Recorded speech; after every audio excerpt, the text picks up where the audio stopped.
Going live on the padded cell. Everybody ready for the padded cell? Padded Yay! cell. I Padded live in a cell. fucking padded cell. So do I. Woohoo! Rise and shine, my sinners. When Father Evil starts his day, he gets a little deadly. Deadly Grounds coffee has the richest, smoothest flavor you'll find anywhere. It's sinfully delicious. Once you go deadly, you never go back. Order yours at getdeadly.com. Coffee's so good, it's scary.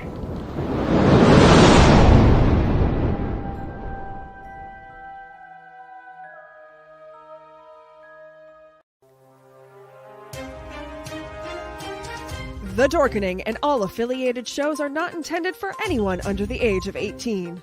The following may contain discussions or scenes that have adult situations, graphic violence, nudity, strong sexual content, and graphic language.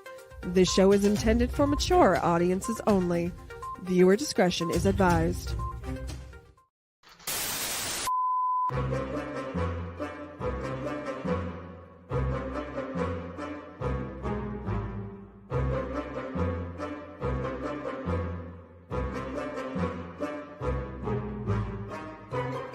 Good, bad. I'm the guy with the mic. Howdy, howdy, howdy.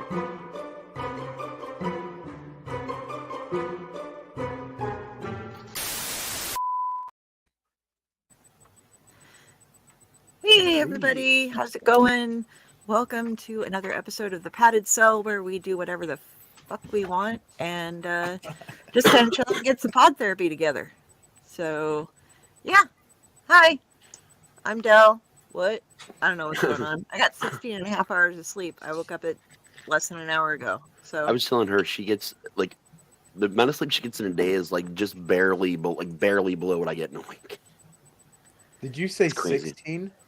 yeah, she 16 did. and a half. I had like 15 and a half hours the night before. So, You sound like my wife. okay, then your wife is awesome. No. Oh, Tell her, I've heard them Tell her- both speak, and they sound very different. Thank you very much. yeah. I tell her get up, do something, and she's like, "But the bed, it's so comfy." Ratatosker got, oh, I put it on backwards. Got a nice bottle of wine for Christmas this year. My family has started giving me things for the show. They're like, oh, you have puppets and this, we'll give you this and this and this. And they forgot my cat existed this year, so she got nothing, but my puppets got presents. Hell yeah. That's how Ratatosker also got lightsabers and yeah, all sorts of stuff. That's what we You should know what start. my family got?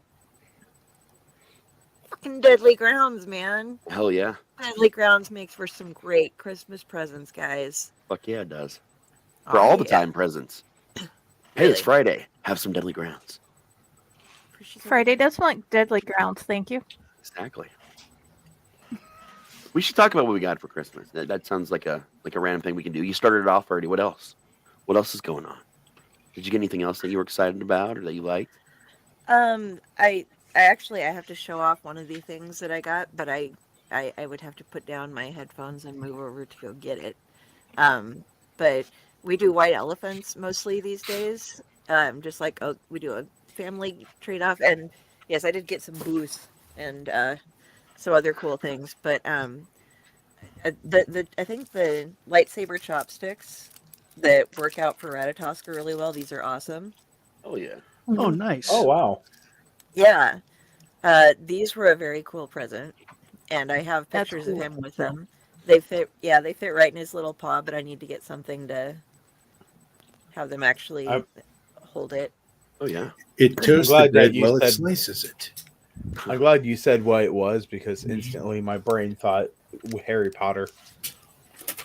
No, Oh, you thought it was a wand? Gotcha. I really did. I was like, dude, a light up wand. Oh wait, it's a lightsaber. It's just no, really, it's really really- big. yeah, that my couple other members of the family got him, so it was the luck of the draw on what color we were going to get, and yay, Ratatosker is definitely Sith. So Darth Vader. which, you know, So those are some of mine. I did get a the white elephants were I got a purple shoe sculpture. It's a lady's high heel purple shoe that cannot be worn and weighs about 10 pounds. So it was suggested that I put googly eyes on it and make it a member of the show. I don't know what, but I'm like I'm in this little corner and I keep getting more and more things, and like I don't have everything. Hey Shannon. Hey, Hi, Shannon. Shannon. We love our Shannon. Well, we love Rob Shannon. Ron, what's up, man? We miss you. Morning, y'all. He's still on the airplane, isn't he? Yeah, he's got it. This is something I found when I was out buying things for That was so cool. for my white elephants. Mom was like, "That'll make a great white elephant." I'm like, "Bullshit, that's going home with me. I'm keeping that one." I want to. Oh, nobody got my joke. See, she used the gauntlet and I disappeared. It was the whole thing. Oh, I didn't snap. I went. That's okay. That wouldn't have It made counts. for 50% anyway. Well, no, but it's the Wish version of the gauntlet. That's why I was the only one that disappeared. I'll be home before next Christmas. We're doing 5 years, apparently. Nice, dude. That's some cool stuff. Yeah, so I got fun nerdy stuff. Oh, yeah. I'm a I big got nerd. something, like, one of the coolest things I've ever gotten. This is a bot. Oh, you can't see it because I disappeared. Wow. Whoa. You can't really see it because of the My glare, damn it. hotel. I got little, this little plaque invisibility right cloak. here. It actually has my name. It just says Raz on it. It's the first thing that anyone's ever given me that actually like had a plaque that actually said my name on it. And what's inside this box, you might be able to see it probably, is a really nice knife. It's a knife. I literally have a box with a knife that's got my name on it. There we go. Nice. My mother-in-law Carol, like it's one of the coolest things anyone's ever given That me in is my whole life. cool. Love it. And another cool thing I like, I'm not going to show you like the set of them. I'll show you one of them. This is the newer Universal Monsters run. Here again, the glare. This is my creature. Because if you don't, That's the swamp. Oh, there you go. That's the. Nice. creature from Black Yeah. Widow, my favorite universe. There you go. She also, this was actually from Brooke. She got me that and the couple, Frankenstein and Bride of Frankenstein. The only one I'm missing now, this whole set is Dracula. They didn't have Dracula when she got him, but like, it's the first like collectible I've gotten since like we lost everything. So like, it was really cool, and I actually have shelves now. So this week, I'm actually going to finally be able to pull my bag that's got my office stuff in it and actually put it up and display like what I have. So I was really excited to get that stuff. And then, you know, go ahead. Until September for his birthday to come around again we can all like get together and get him the Universal Monsters Dracula. You said that was all you had left? Yeah, because it's just a four Oh, okay. box set. It's just a 4-figure set. I got 3 of them now. Like a But yeah. background or something. Also, I talk a lot about this candle scent that I like called Flannel from Bath and Body Works. If you haven't heard me talk about it, this shit smells like the 90s. Literally, it is like the epitome of teen spirit.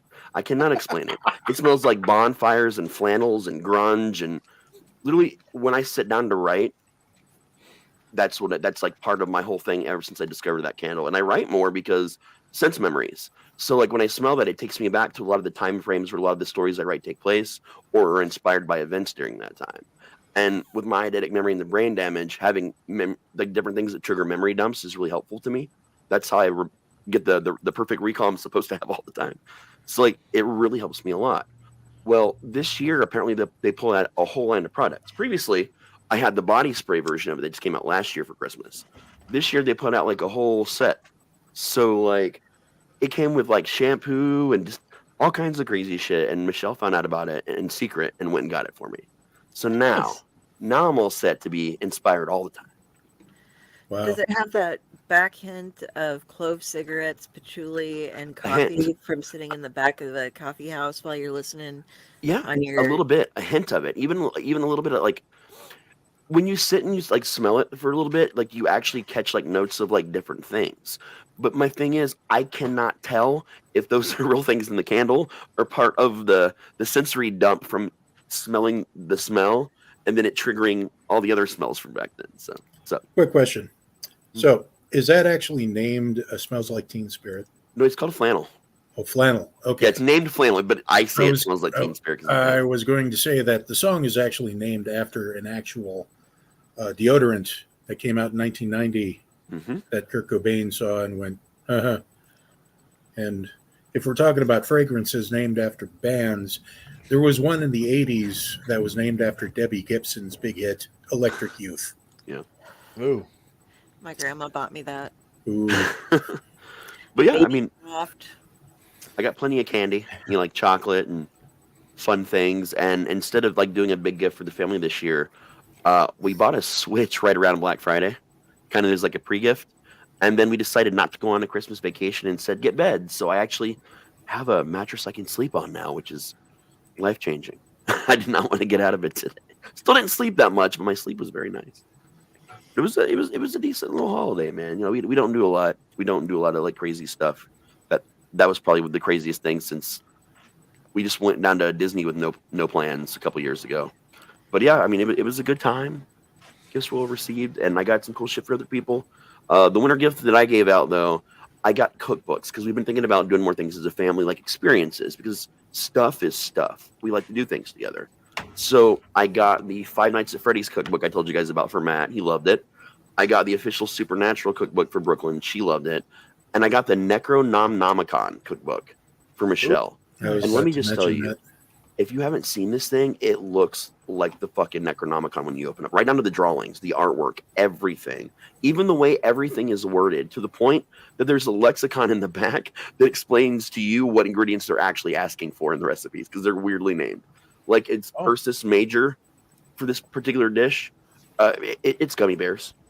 It's something Ursus Major, but it's actually gummy bears that they're calling for. It's like, that's how deep they go with this cookbook, with the drawings and everything. It's amazing. So I guess we're collecting like horror and weird themed cookbooks to make things. And our 2024 is going to be spent like kind of, my bad. Like I kind of tried- on a food journey. So next time you try to make French toast, you might accidentally summon like a demon or something. Possibly. And they have hilarious names for a lot of this stuff in there too. Like the deep fried ones. That was a pretty good one. As you can imagine, there's a lot of seafood based things, and there are a lot of things I probably won't eat because I'm not a big fish guy. But there's plenty of stuff in there that's not, that I'll definitely enjoy. Because it was way back in like the 80s, I think, the interview on, I don't know if it was 2020 or what it was on, but the lady who had the toaster that was possessed by the devil. It's on there's, eBay. like, they go and it's like shooting up flames as they're videotaping it, and she takes out a piece of blackened toast that's obviously been carved like hell and stuff into it, and like, well, why do you keep using this toaster if it's possessed and stuff? And she's like, to be honest, Bob, it makes good toast. But it's like this 20-minute long, well, maybe not 20-minute, like 15-minute interview with this lady they're using all the effects and stuff to make this. Oh yeah, back in the Wild West days of eBay, like they still have a weird section with their original weird section. It was like no holds bar shit. She was actually toasting bread with that toaster and selling the toast on eBay, and then she eventually sold the toaster for like, it was a lot of, I don't remember exactly how much it was, so I don't want to say how much because I really don't remember the exact figure, but she sold it for a lot of money. And then someone did it with the Jesus bread, and that sold too, like the Jesus toast. Someone did that, and that made a lot of money. And then you could just buy random cursed objects and random shit. And the better story you told, the more you can charge, and people would pay for it back then. Now they still have a weird section, but it's not what it once was. Ron, they didn't have Starbucks back in my day. We in didn't have it Nebraska either. anyway. When I was doing my stuff, I still have my flannel from high school, but it was Village Inn for us if we were going to sit somewhere and have coffee and cigarettes. And We had a Village Inn. writing. We actually had a Village Inn right in Little Riverside, which is a weird place to have one, and it burnt down, unfortunately. So then we would just gather in the parking lot to the burnt down cinders of the building for like, it literally took them a couple years to finally like level it. So we would just, when we couldn't go inside, we would just go smoke in the parking lot. Because it was literally like a minute drive from the school. You could actually walk like just one street over and down half a block, and it was there. Oh, so we're over to Jenny now. Yes. Right. Jenny? Hi. Hey. I from Josh, I got these awesome books. because I'm weird. And I like everything, including romance and horror and all the good stuff. And Lori Will Soar was amazingly awesome and gave me like 9 audiobooks for Christmas. Oh, That's that's not amazing. weird. It's not weird at all, man. Okay, it's not weird at all. I read the Okay, occasional good. romance book. I'm not gonna lie. Like there's some that I found that were actually pretty good. That rocks. I Don't seek downplay out your all reading authors. tastes. Same. I'm Yeah, not genre specific. I'm strangely a Janet Ivanovich fan, Okay. just because of her characters. I love her characters. They're well written characters. I've read a couple of her books that they are well done. I'm unfamiliar with her. I will have to look her up. Get some She's great. culture, Dale. I'm joking. I like her. You know, I'm just teasing you. I, What else you got? Not that there needs to be a what else, because that was a lot of books and audiobooks, and that's fucking amazing. Show us I what got you got. a ton of books and I got to have an awesome dinner with everybody. So yeah, Fuck yeah. Hell yeah, man. that was. That's awesome. You saw the pictures of the kids on the on my Facebook. They were happy. Mm-hmm. And that's the main thing right there when you got kids. That is the number one main thing.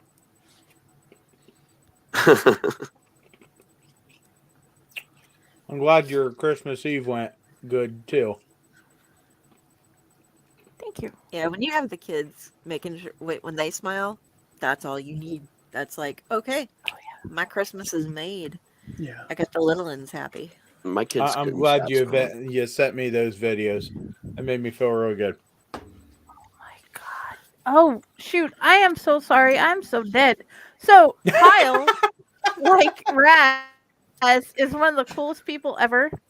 And my kids were like, I really want to talk to Santa. I really want to talk to Beetlejuice. So what do these 2 men do? Dress up as Santa, dress up as Beetlejuice, and send my kids. And then I tell everybody how awesome you are, and then I forgot to say it about today. I'm sorry. I am still half dead. So yeah, these 2 men, Nice. thank you again for Beetlejuice and for Santa. Thank you both. Mhm. You have made them Good job, so guys. happy. And Ron would like to know is Black Dagger Brotherhood considered romance? That depends on how it makes you feel. You know what I'm saying?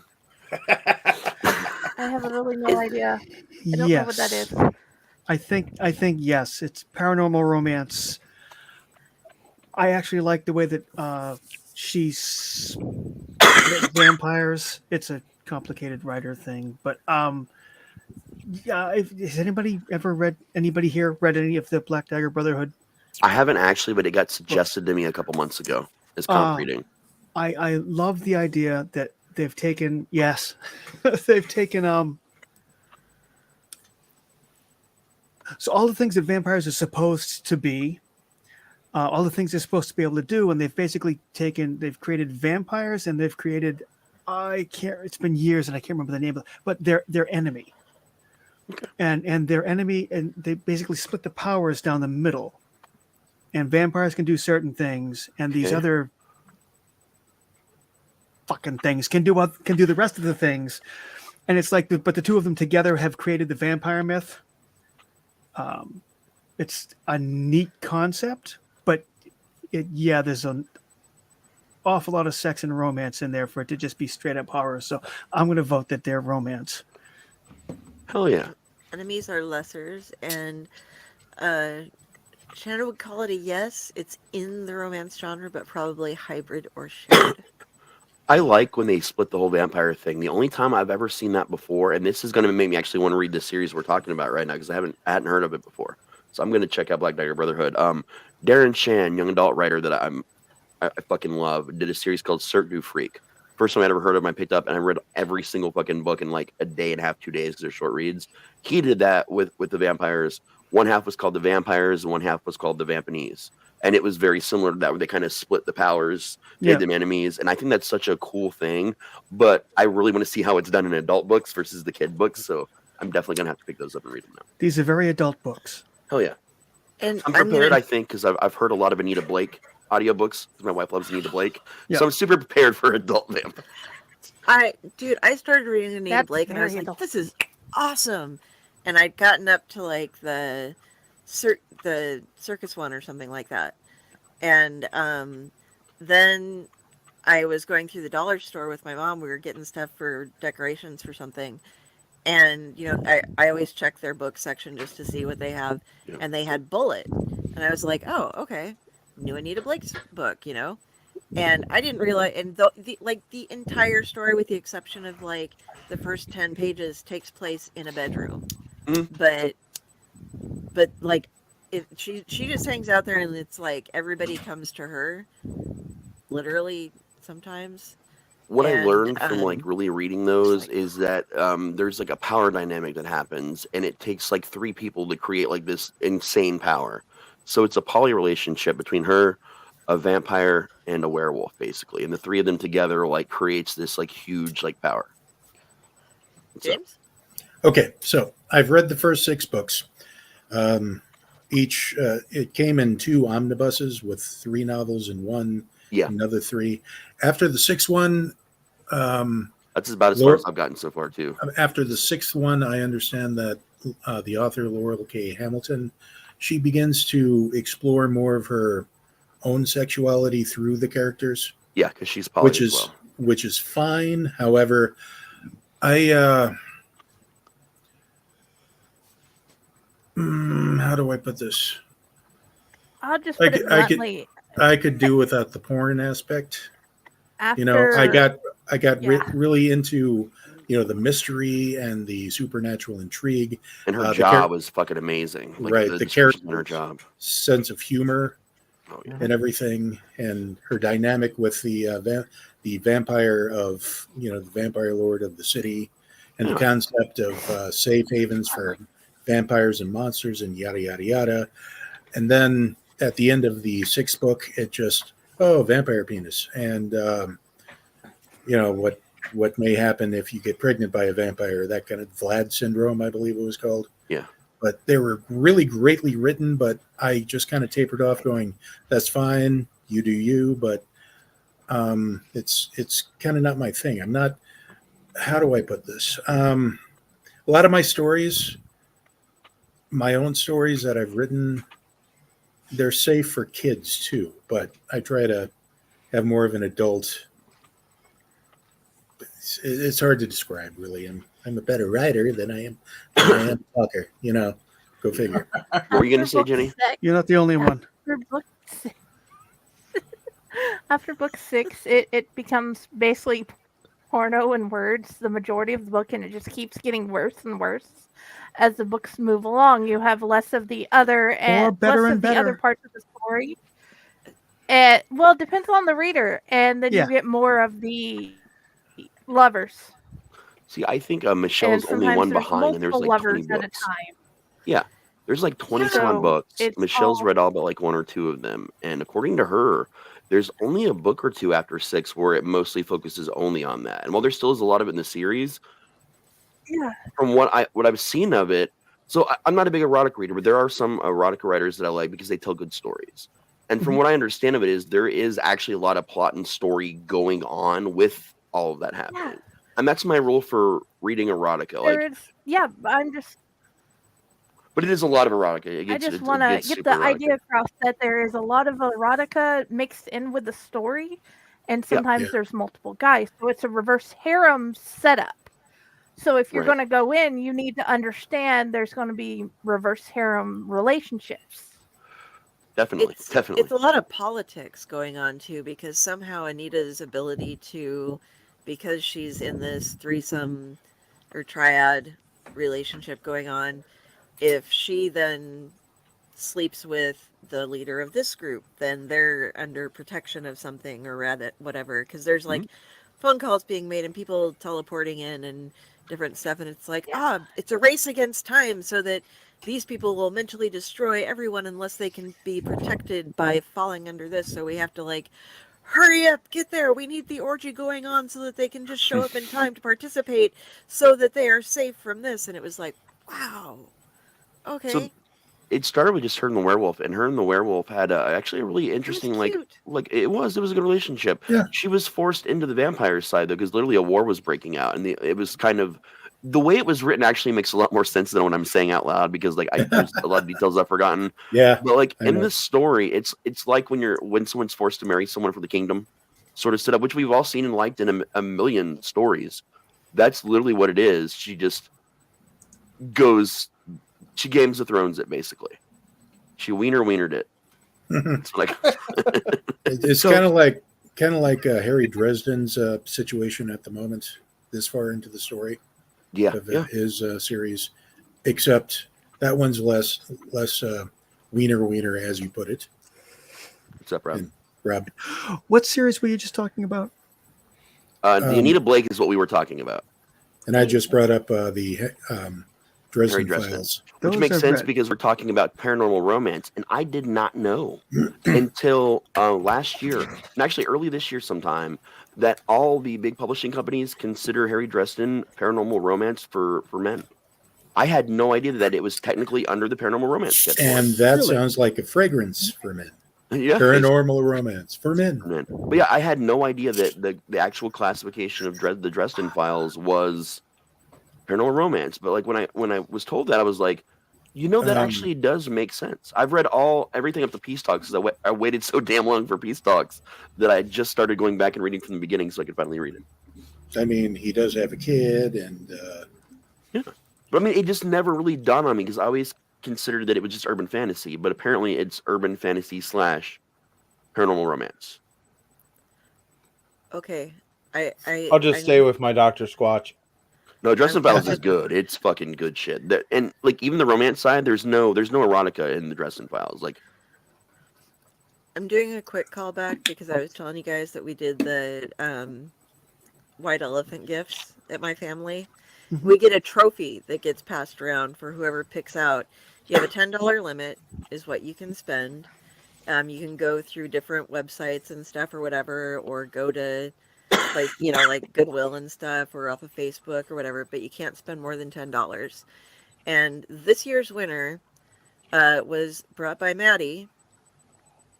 Oh, It is a potty chair, that's a potty awesome. training chair with a little toilet paper roll side, and she even drew a picture to put in the magazine rack. So that was this year's winner for our family. I did not get it, thankfully. It went back to my sister's household, but yeah, that's what we do So- with my family. Have you ever heard of the traveling vase? No. Okay. I've heard of the traveling urn. the traveling there's- gnome. There's a traveling I did not- vase that has been going around Shelby County for years on top of years on top of years. And the rule is there is a note Shelby that County is in in Ohio, it. just to clarify for everybody at home. Yeah, that's Shelby County, Ohio. There's a note in it, and it says that it must be given in a white elephant gifting, but it cannot go into the same family that it was picked out of. So if it was my wife's cousins that had it and I acquired it, it would have to go into maybe my family's or a friend or something. That thing has went through police departments, fire departments, judges have gotten it, and it is the worst looking vase. That's a super cool And- idea, though. It's just a note that says that here's the rules of the vase, and you can place it in it's got this note that says I am worth whatever you say I am. So if your white elephant gifts all have to acquire $25, it becomes a $25 vase. If Right. it's a $5, it can be placed in any white elephant gifts. Nice. It is the funniest thing I've ever heard of, and I didn't know nothing about it. And I was at a friend's house that was doing white elephant gifts. All of a sudden, they opened it, and everybody's like pointing at it, laughing their heads off. And I'm like, "What is this?" And I've never heard of it. And they're like, "Oh, well, on the piece of paper, it has a name and a signature of who has acquired it." Oh, cool. And you're like looking down this list, and you can tell there's firefighters, officers, sheriffs, judges, lawyers, and just random people. But you can all see their titles get put with that. So when you guys were talking about, the potty chair, I was like, well, you know what? This is something that, isn't the same, but yet, it's fun to do. I have no idea where it is in Shelby County, and it might have moved to a different county now, but it is the ugliest vase I've ever seen, and everybody agrees on it. That's awesome. What's up, James? So I want to share the one vampire novel that I read this year. Since everybody was bringing this up, I don't know if you can see that. Human? I can't see who it's by. It's Less Than Human by Gary Razor, spelled Raisor, and it's essentially kind of a modern Western / vampire. It's not.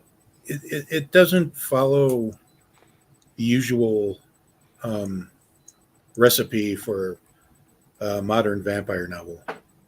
It's a couple of vampire pool hustlers that travel the Southwest area, and it's hinted at. And some of the lore is explained in flashbacks, but it's not completely, because it hints at the vampire is actually more of a symbiotic creature that was buried by some of the Native Americans back in the areas. It takes place around like New Mexico, I believe, around that area, or Texas.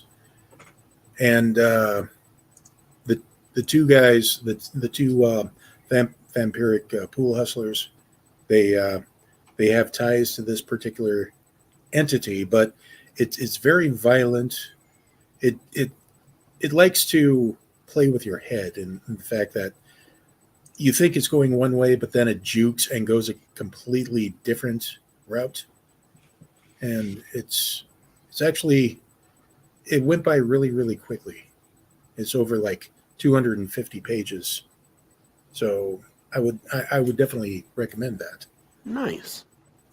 And getting back to our topic, Christmas. Sorry. James, no, we all did it. We had this whole awesome conversation. That's what Pat Tell is. Yeah. Christmas. Let's start with you and go across to the bottom row. Me. Our Christmas didn't happen because on Christmas Day, we were supposed to go over to my sister's family's farm outside of Arlington, but it started snowing, and it started snowing pretty heavily. And while it was getting cleared up here on Highway 77, out where my sister lives, their county road, they didn't clear it until after the snow stopped. And this is Nebraska, by the way, people. This is Nebraska, yes. And this is this happened the day after like a 55-degree, balmy kind of day, after several days of rain, and now suddenly snow. And it's like 23 degrees. Oh, wow. So we decided to postpone it and get together tomorrow, believe it or not, at an Asian restaurant in Omaha to celebrate both Christmas and my mother's impending birthday, where she turns 29 years old again. Yes. Hell yeah. So, yeah. So I didn't really get anything. I just like, okay, I made like those microwavable mini pancakes and the Smokies we were supposed to bring along, and just kind of wrapped them and corked them down while watching bad movies. Oh, yeah. I did a lot of shrooms on Christmas Day and ate ham. As you do. Shroom hot chocolate. It was fantastic. What about you, Rob? What's going on? What was your Christmas like, man? Tough to say. I hate the holidays. I'm Me not too. I'm not really good with the holidays. As soon as it gets past Halloween, I'm just fucking miserable until the year changes. And that's why I did shrooms on Christmas Day, my friend. So I didn't have to remember that it was Christmas Day. No, I was cooking. I got practical stuff, and mostly we're taking care of the kid. Oh, yeah.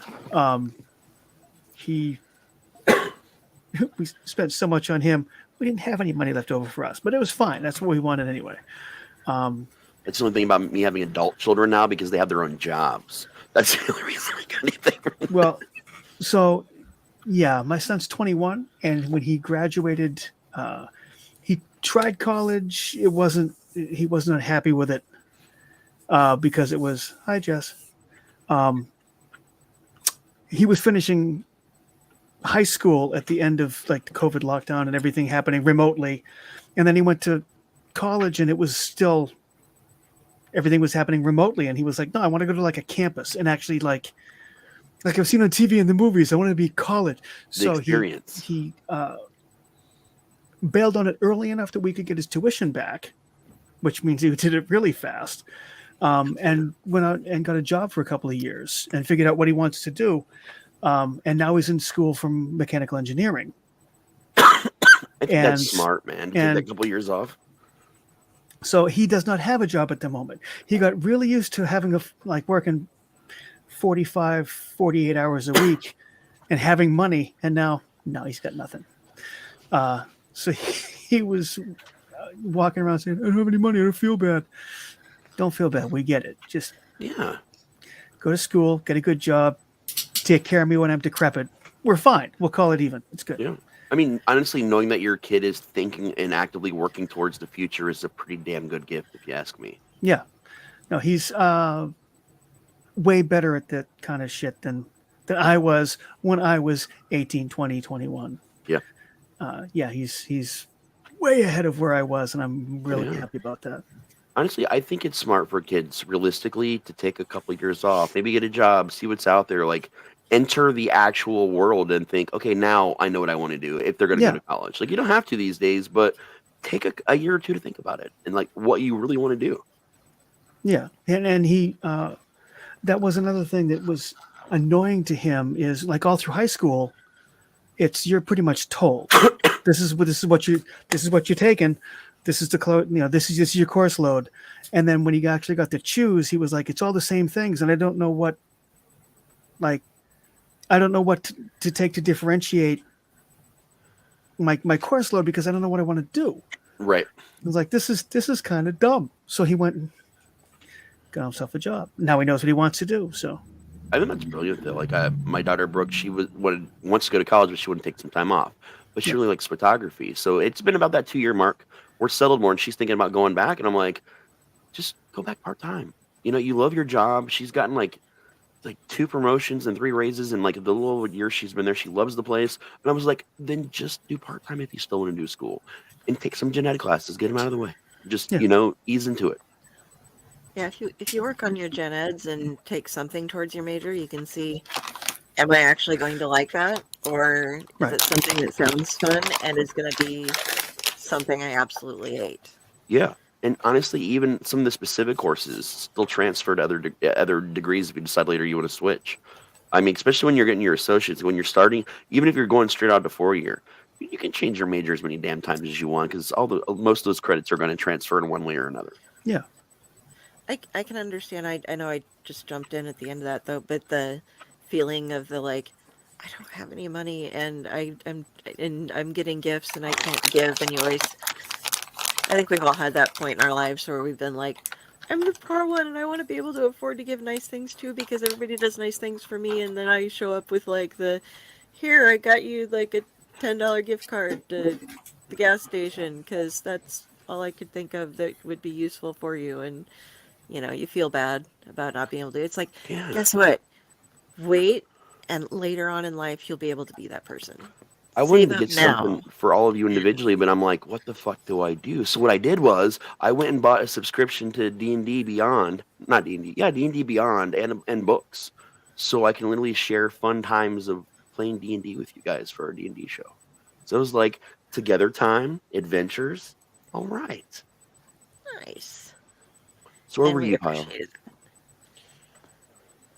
What was your Christmas? And Pyle had a question. Oh, what was the question? Yeah, I have a question. Surely the vase must have its own Facebook page by now, was her question for Pyle. Oh, the vase. That was really Grandpa. more of a statement. I don't know. if it does, but I just sent something to Raz, and Raz knows what I'm going up to. Be doing here pretty soon. Yes. I don't know about the ugly vase so far,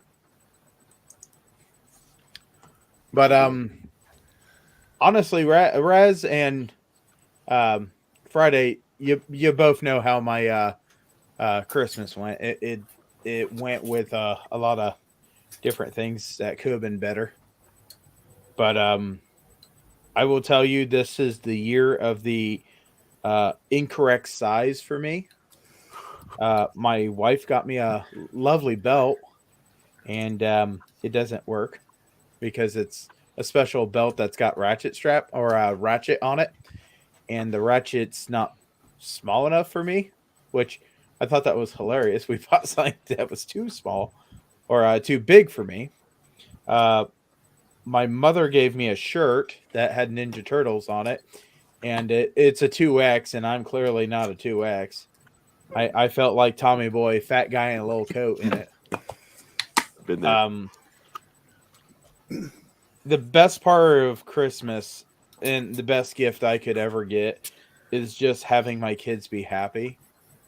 And it seemed like right there was the happiest point because my son, which is a 16-year-old, and my daughter, which is a 5-year-old, they've got stuff and they were happy to get stuff and they wanted to play with each other and they were being rough. And at one point I thought she broke his arm. At one point I thought he broke her arm.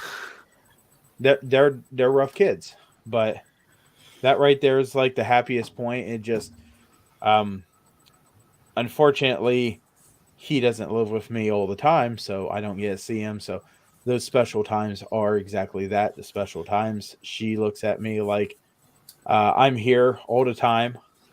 And it's like, yeah, I'm not used to having a kid 24/7, but you know, I've learned in the 5 years that she is more like me than she will ever be like her mother.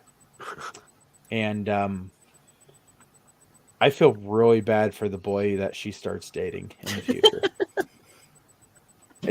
Dad's not going to kill him. She's going to grab him by the arm, slam him into the wall, and say, "Did you think that was a good idea?"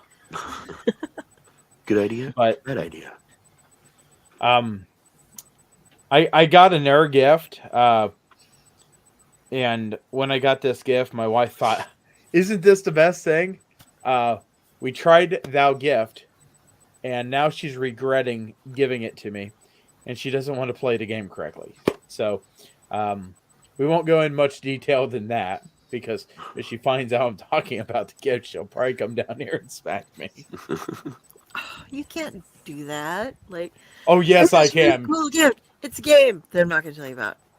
It's an adult game. Oh, okay. Okay. Enough said. Sure. Is it Cards Against Humanity? No, and I'll tell you what, I have Joking Hazard, which is better than Cards Against Humanity. The only downside of Joking Hazard is there's not many expansions to it, but I do like Joking Hazard a lot. Oh, dude, I have every expansion to it. I'm just saying there's not near as many for Joking Hazard as Right. there is, because we have I most even- TH. I lost my Joking Hazard. I had when they first made it, I had a supporter pack because I met some guy at a convention that was the guy that made it, and I bought a pack directly from him that had like the first 2 expansions and the original, like all in one box, like forever. And then someone I think walked off with it at one point. I have that, and I have the one that was called World History, Oh, that was a good one too. and the Pornhub edition. Seen that one? It's hilarious. Would you like a purple shoe to help with your game? Would that enhance it at all? It's not No. actually a shoe. It's No, no. It there, wouldn't- there's No, shoot. there's no category of like, oh, She's- and then choose your She's favorite. contractually obligated to show that shoe once am. per show. I'm Does, required does to. it come with googly eyes? See it? There's no, there's but no my place to put wife's your feet in. mom comes with googly eyes. They say I should put the googly eyes right here, and be like, She does. I like if you want, I'll go upstairs and I'll go grab her.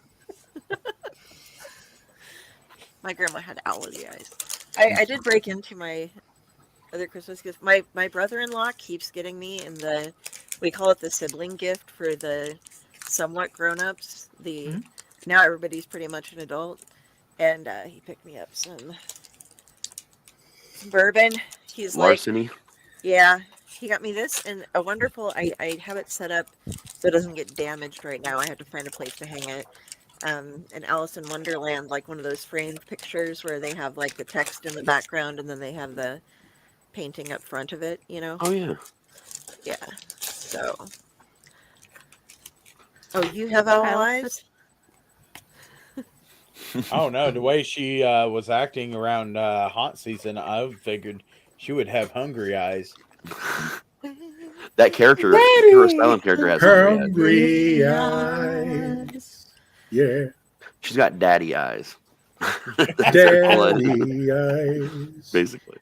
Raz, you're gonna have to sit down with me and help me come up with the rules on this traveling urn, please. I got you. Definitely handle that. You know, I looked up and I couldn't find anything on that, but I did discover that in Zanesville, Ohio, you guys have Vasehenge, or you had Yes. Vasehenge is now permanently closed. Yeah. Yeah, I knew about There's some other weird shit out in Zanesville. Like, some cool shit, but some, Really? It was the Some former weird shit. pottery capital of the United States, and then they closed it. Nebraska has Carhenge. Yes, we do. And Ohio has a cornfield. we have those too. We have children in them. Oh no.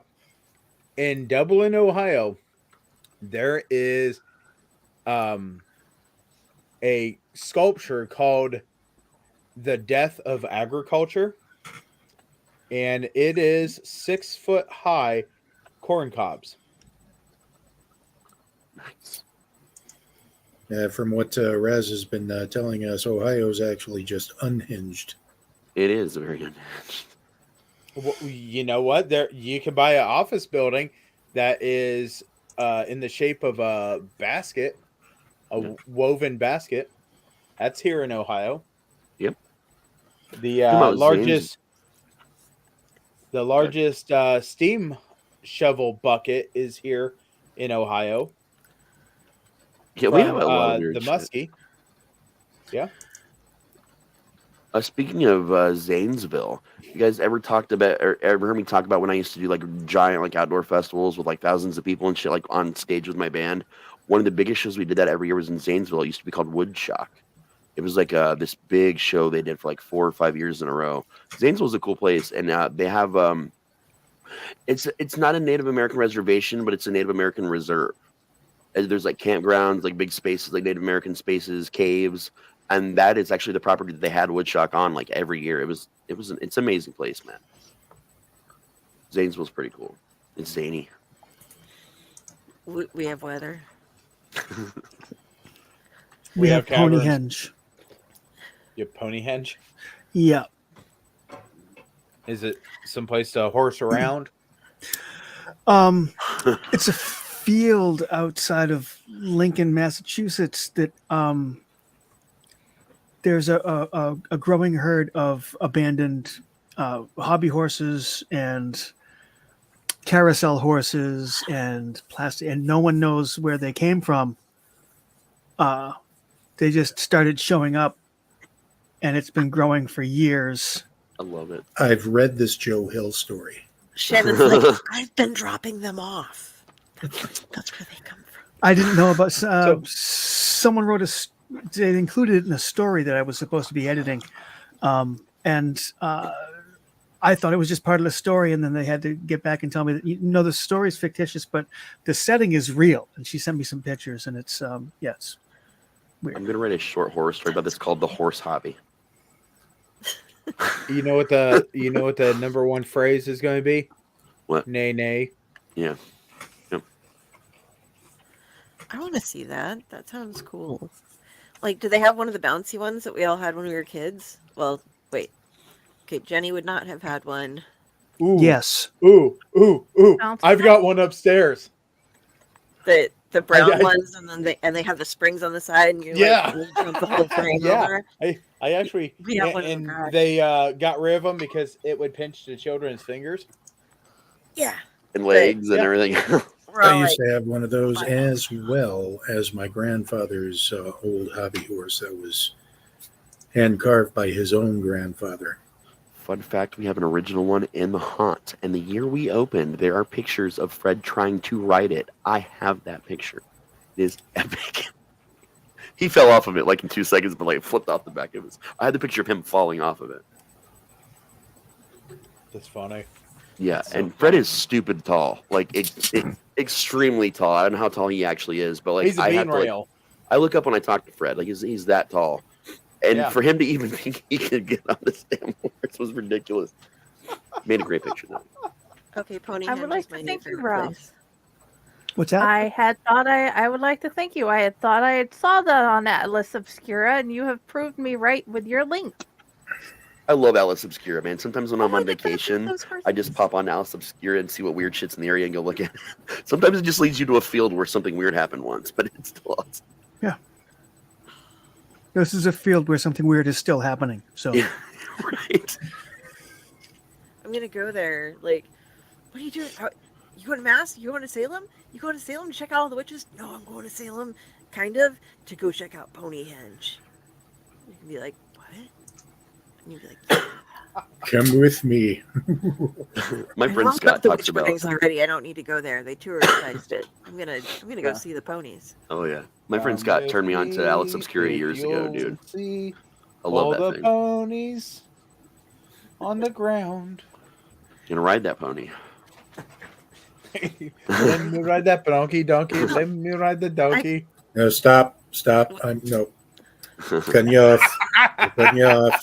When And my I'm spent. sister first started dating her current husband, they went to Build-A-Bear with all the littles because they were all little at that time, and he was holding a picture like of a pre-made one of a pony one, and so I called him my brony-in-law. And so then every year at Christmas, I was getting him new little collectible My Little Ponies to take in and show at work. Hell yeah. And I've forgotten. I have them collected, sitting over there waiting, and I keep forgetting. Like I told him, like, you're owed quite a few ponies that I've gotten for you and haven't brought to you. And like I've given up. Like I was buying him brand new My Little Ponies, but now I'm like doing I found some ponies. Oh, that is awesome. He's cute. You know what's I like awesome? that. This guy, he's got hands for feet. This was That's a rather Christmas gift. Was a Christmas gift for my uncle. He's like, I just don't know what to get you. He did. Surprise! Well, hello it's a there. Hello. hello. I think he's How's still it going, working. Tish? I asked her. I didn't expect that to move. Carry on with the story. Oh, there wasn't a story. You just got whatever that is.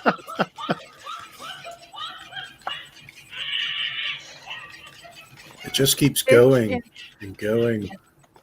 I That know. is the best thing ever. I love that. Out of everything I got for Christmas from anyone, this is actually one of my favorite ones. And I also have the Grim Ripper, which is a Grim Reaper with a ass for a face. Oh, nice. I have That no is idea awesome, where he is. man. There's That no is way awesome. he's down here. I don't think he is. Eyes are off.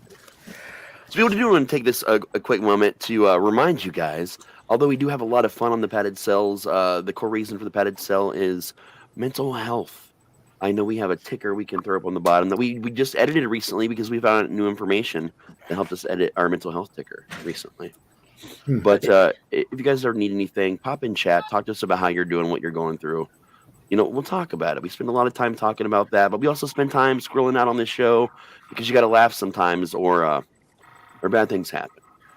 And one of the things that I wanted to talk about involving mental health was identity. And this is a thing that, you know, is in a lot of communities for different reasons. Sometimes, you know, when you're born, parents spend a lot of time naming you, right? They ascribe a name to you. But with that name, what the parents don't often realize they're doing is they're ascribing a personality to you before you even have one. And be it one reason or another, and there's many different reasons, you don't always end up being that person that they thought you would be. And that causes a lot of conflict for the person, for families. And like me, for example, obviously Rasty Slasher is my chosen name. It's not my legal name, but I have gone through the years of trouble recognizing it to now I can literally write that name on legal documents because it's a DBA name now officially as of last year. And hopefully eventually my real name. But again, there's a lot of reasons to want to rename yourself or to recognize that you don't have the identity you were ascribed at birth, and to want to change that. And that's a big thing that people struggle with is names. A lot of people just go by their nicknames for their whole life, and that's enough for them. The people, know, like for the longest time, people just knew to call me Raz. That's just what it was. But I'm not going to go into all the reasons, but I just wanted to use that as one of millions of examples as to why your identity might not be what you think it is or what you would like it to be. But it's okay to have the courage to get out there and say, hey, that's not who I am. This is who I am. And to find people that understand that and build yourself a community, with those people.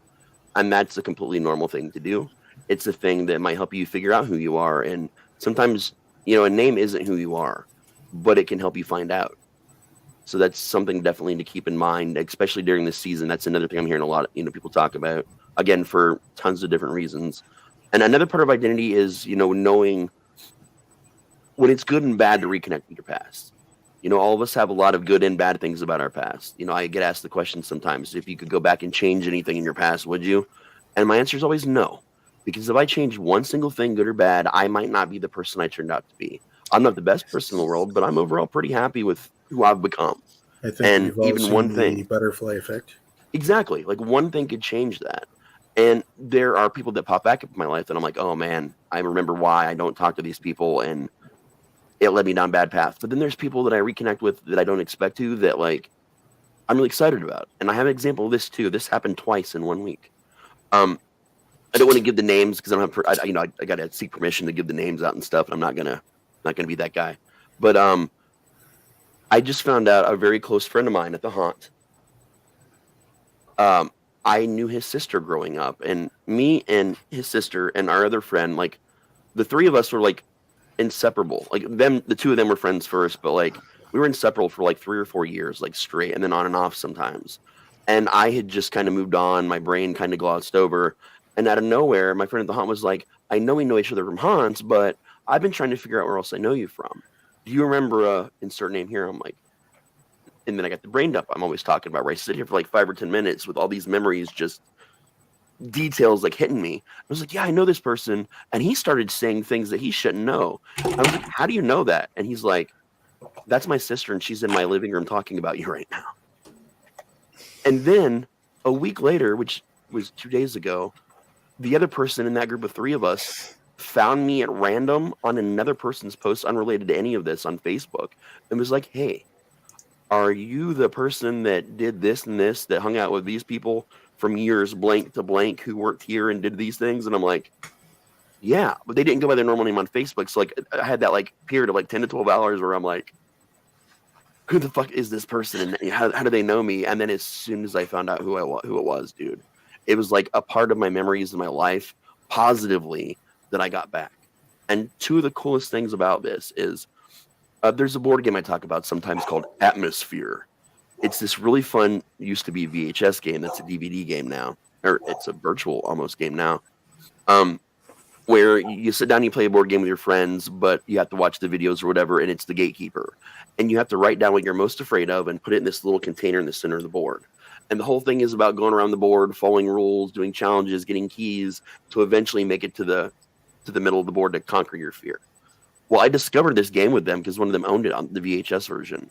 And it's actually been like a long-going obsession of mine, horror-based like board games. I'm actually writing a novel about it later on, which I'll talk about another day.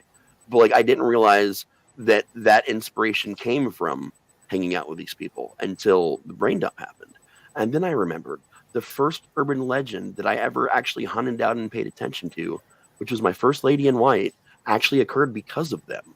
which is what spawned me later with a different group of people to invent an urban legend in that town. I've told you guys about 100 times, but that all happened because of these two people inspiring me. And I was always interested in legends and things, but they had heard of one that was in their town. So they took me to it. And that literally formed a big part of my identity, and who I became was literally just happening to hang out with these people and being taken to this place and explain the history, and like thinking to myself, this is a big part of what I want to do. And that just kind of sticking with me for like literally the whole rest of my life. So there's good times and bad times to connect with people, but I got super blessed with really awesome memories. Like it's like someone gave me those memories back that I thought that were gone, that I didn't even know were missing. So names, reconnecting with people, like get in touch with your past, but find the healthy ways to do it and know what those healthy ways are and aren't. And be okay with being upfront about that and just saying, if it's someone you don't want to reconnect with, like, oh yeah, and maybe don't respond to them or find some other way to just, not get back involved. But just remember that there are parts of your past that you might have forgotten about that you might want to go back and kind of sit down, and you'd be surprised what you might find.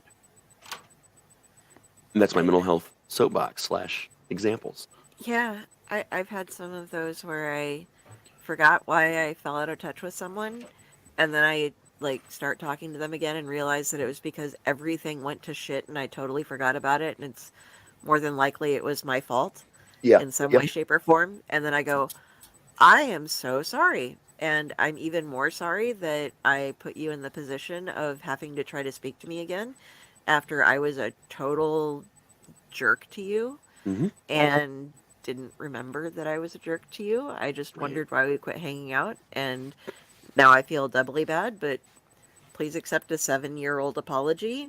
Right. The person I live with right now, I've lived with previously. When I first actually met Dell, it's who I was living with, and we kind of had a falling out, and then realized, what the falling out really was, and figured it out, and it's like our friendship never stopped. So that was another good one. But then 2.5, 3 years ago, I ran into someone that I cut out of my life multiple times. I was like, oh, they've changed. And that finally ended last year. No. The end of last year, that kind of ended because then they became that person again, and it turned out really badly.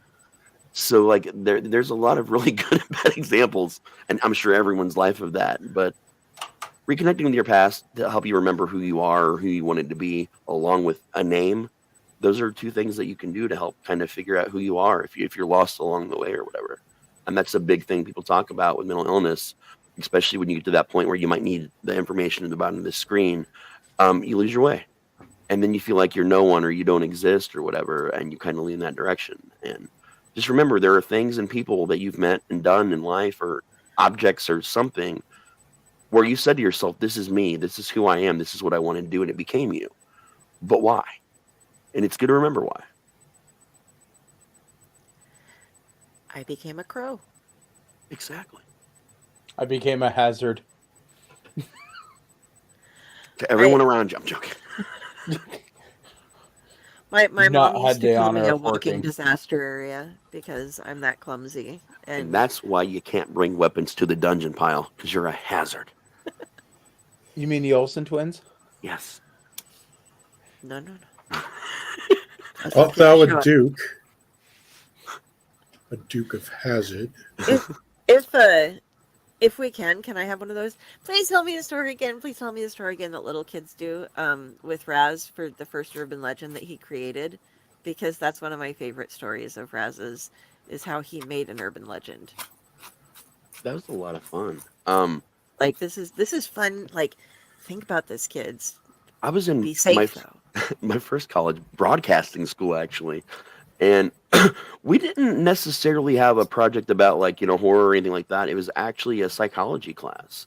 And they talked about, there were just different ways of how psychology worked. And there was a conversation we had about group thought and how group hallucinations and just different things like that. And I was actually just towards the end of hanging out with these people that I was talking about earlier. And it was still something we did together before we stopped hanging out. And I was like, well, I used to do this. I'm really into urban legends and hauntings and that. And I've always been interested on how that gets spread. I've actually, as an adult now, done projects on specifically these kind of things and how they relate to stories and stuff, which I'll post one of these days. But we thought this could be a really cool group project. you know, because you always have to do like a big project in every class you do in college. And we went and talked to the professor about it, and they said, okay, but you know, we have to institute some rules. You cannot use a location where, you know, that already had a legend about it.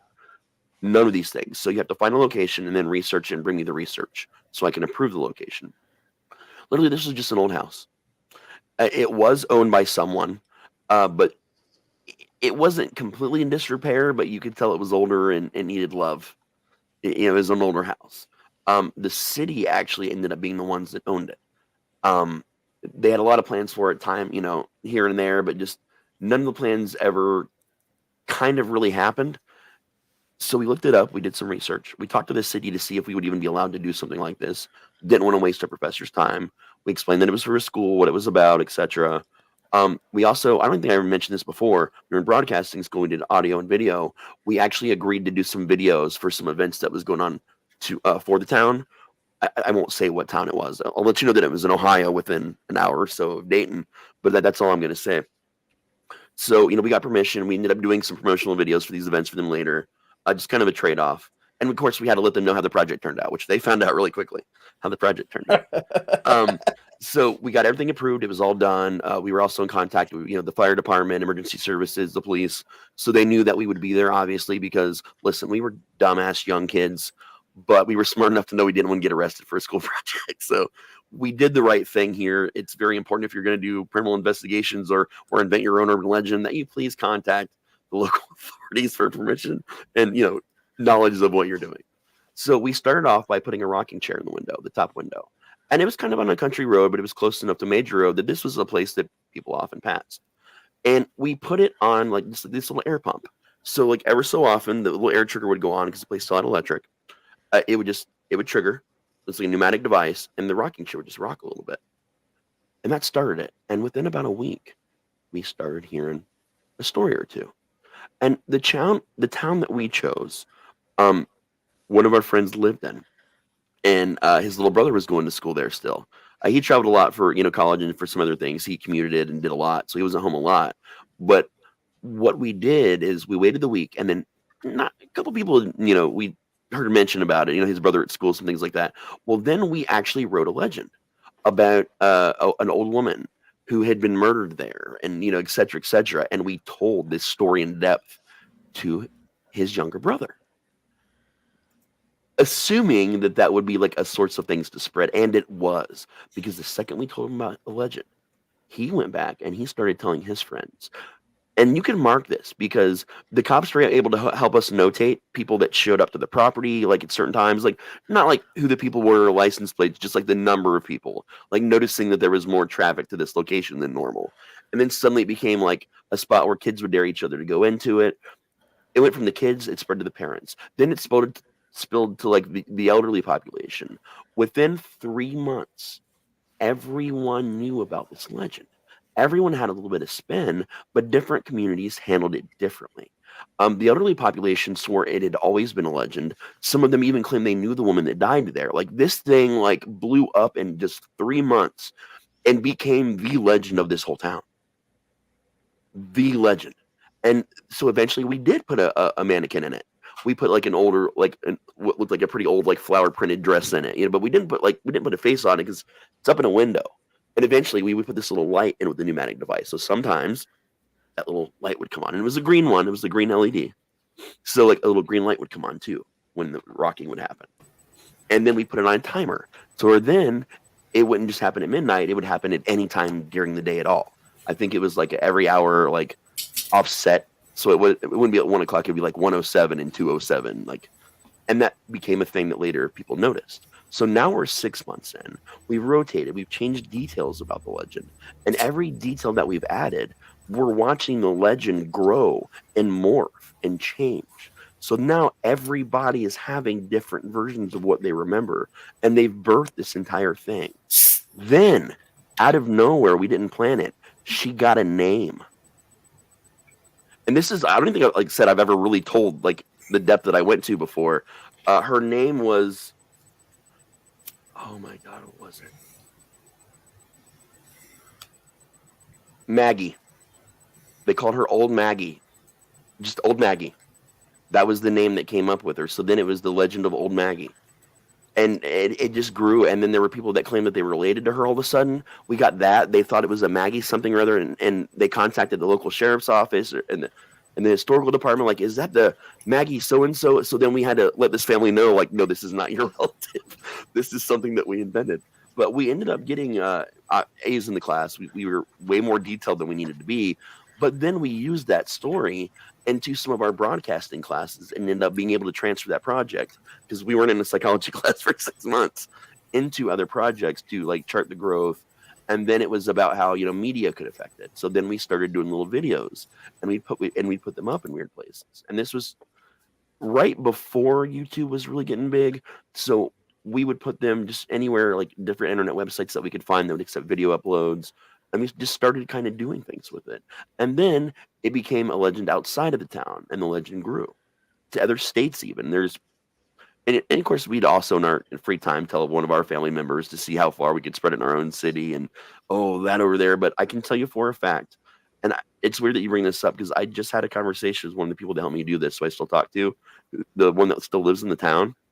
He doesn't live there now, but his parents still live there. Apparently, his brother still lives there and still he goes to a community college there, still tells everyone about it and swears that it's real, because other than the police, you know, the emergency services, the city officials, and that one family, and, you know, the people that did the project and our teachers, like, no one knows that it's not, because we didn't want to ruin it. Like, we wanted to see what would happen. And I would say that's like probably one of the coolest things I've ever done, just from concept, doing it and watching it grow and knowing that it's still there. And that was 1999. So this legend has been going on for like 24 years now, because we had an idea in a rocking chair.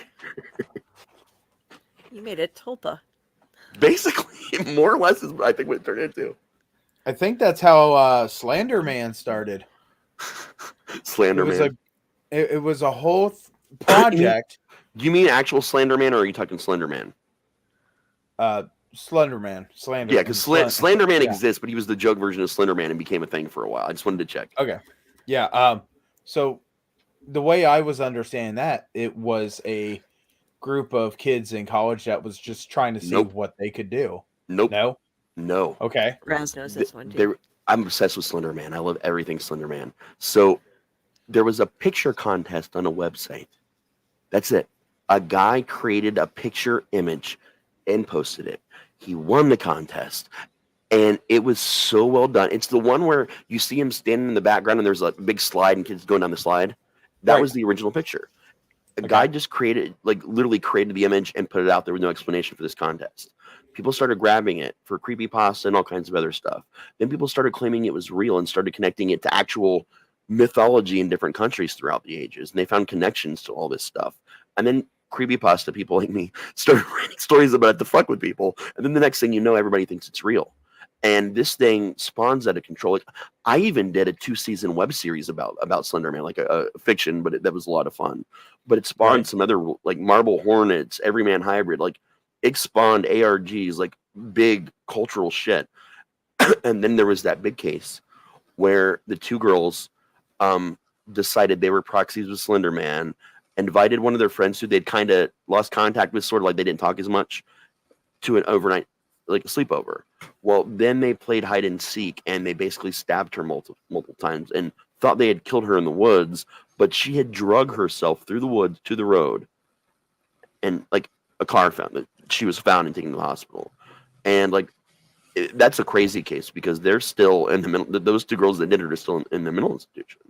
But after that, there was this real weird split in the Slender Man community, where some people thought, looked at it as dangerous and to propagate. Other people just got more into it. I was one of the people that was in the middle, where I got more into it, but I could see where it was an issue. And it's even been covered by Coast to Coast. Their podcast did a whole episode on Tulpas with a Slender Man focus about. It was probably at least 6 or 7 years ago, but like it became this. It's still a big thing. Like a lot of people still talk about Slender Man. Slender Man also spawned a lot of other creepypastas. Like a lot of major creepypastas all became because of Slender Man and the Slenderverse, basically. This is the original photo. If you look far in the back, between the tree and the slide, you can see just the tall image Right. of the guy back there that was photoshopped in. And other people took that and came up with a white blank mask. Like I've got a mannequin in storage right now. I'm about to get it out of storage. That for the longest time we actually had a Slender Man like white mask on with a suit and tie.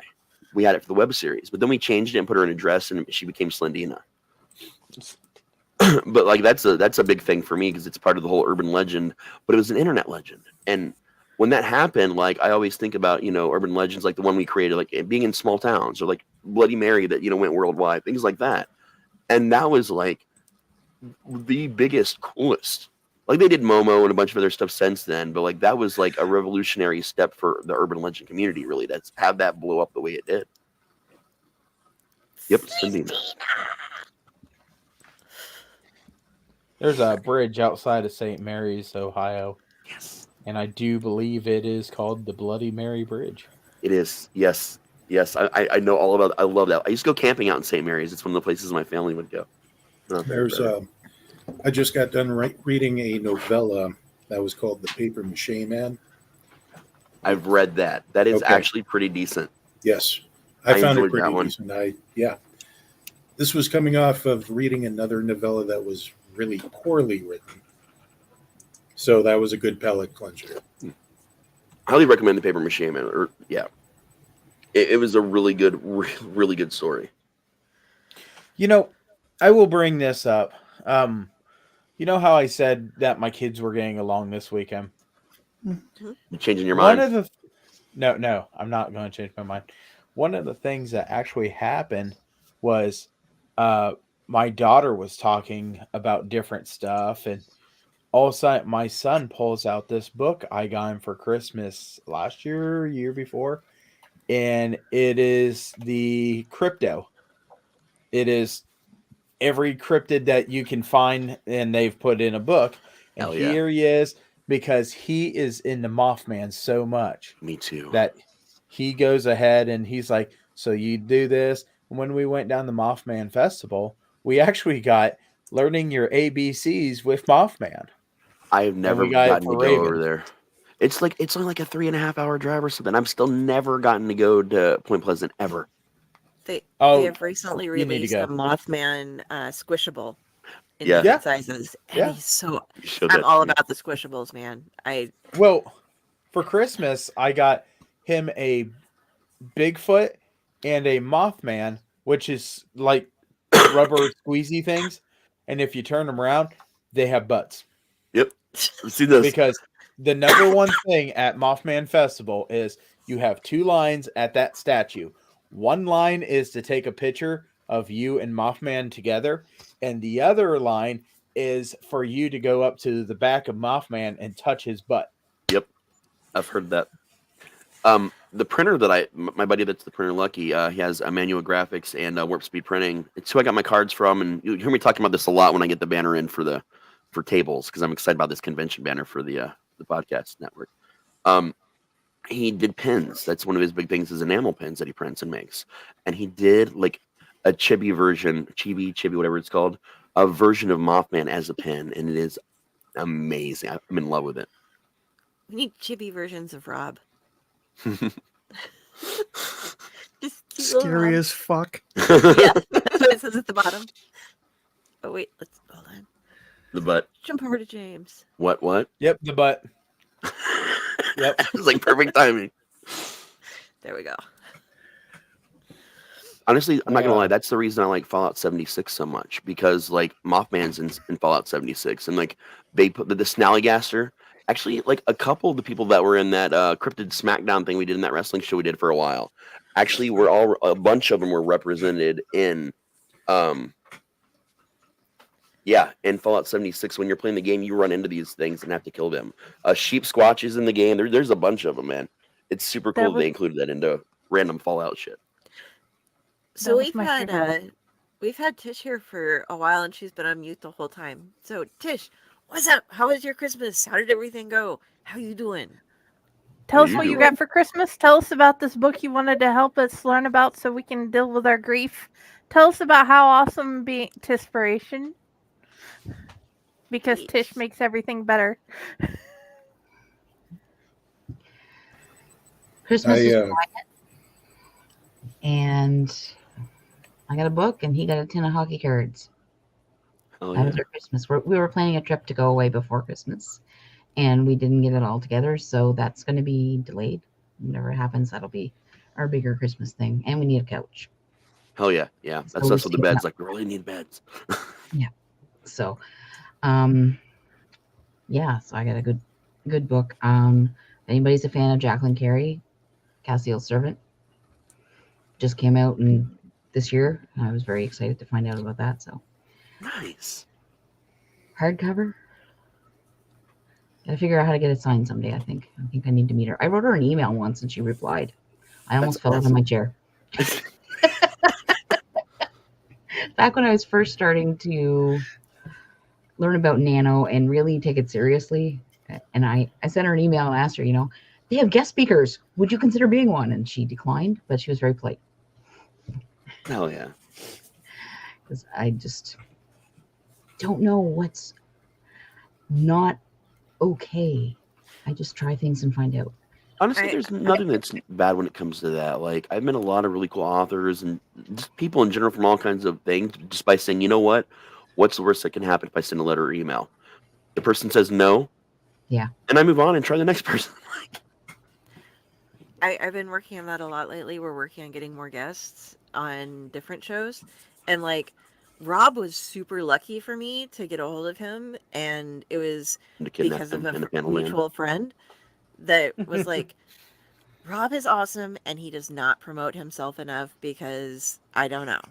But Get it we should together, Rob. promote him. And we're like, yeah. And then we were just we're like, oh hell yeah. We are going to promote the fuck out of Rob because we love Thank Rob. you, because you're right. I suck at self promotion. I am really not good at it. Well, we're working on it for you. I know. So, Thank you. there we go.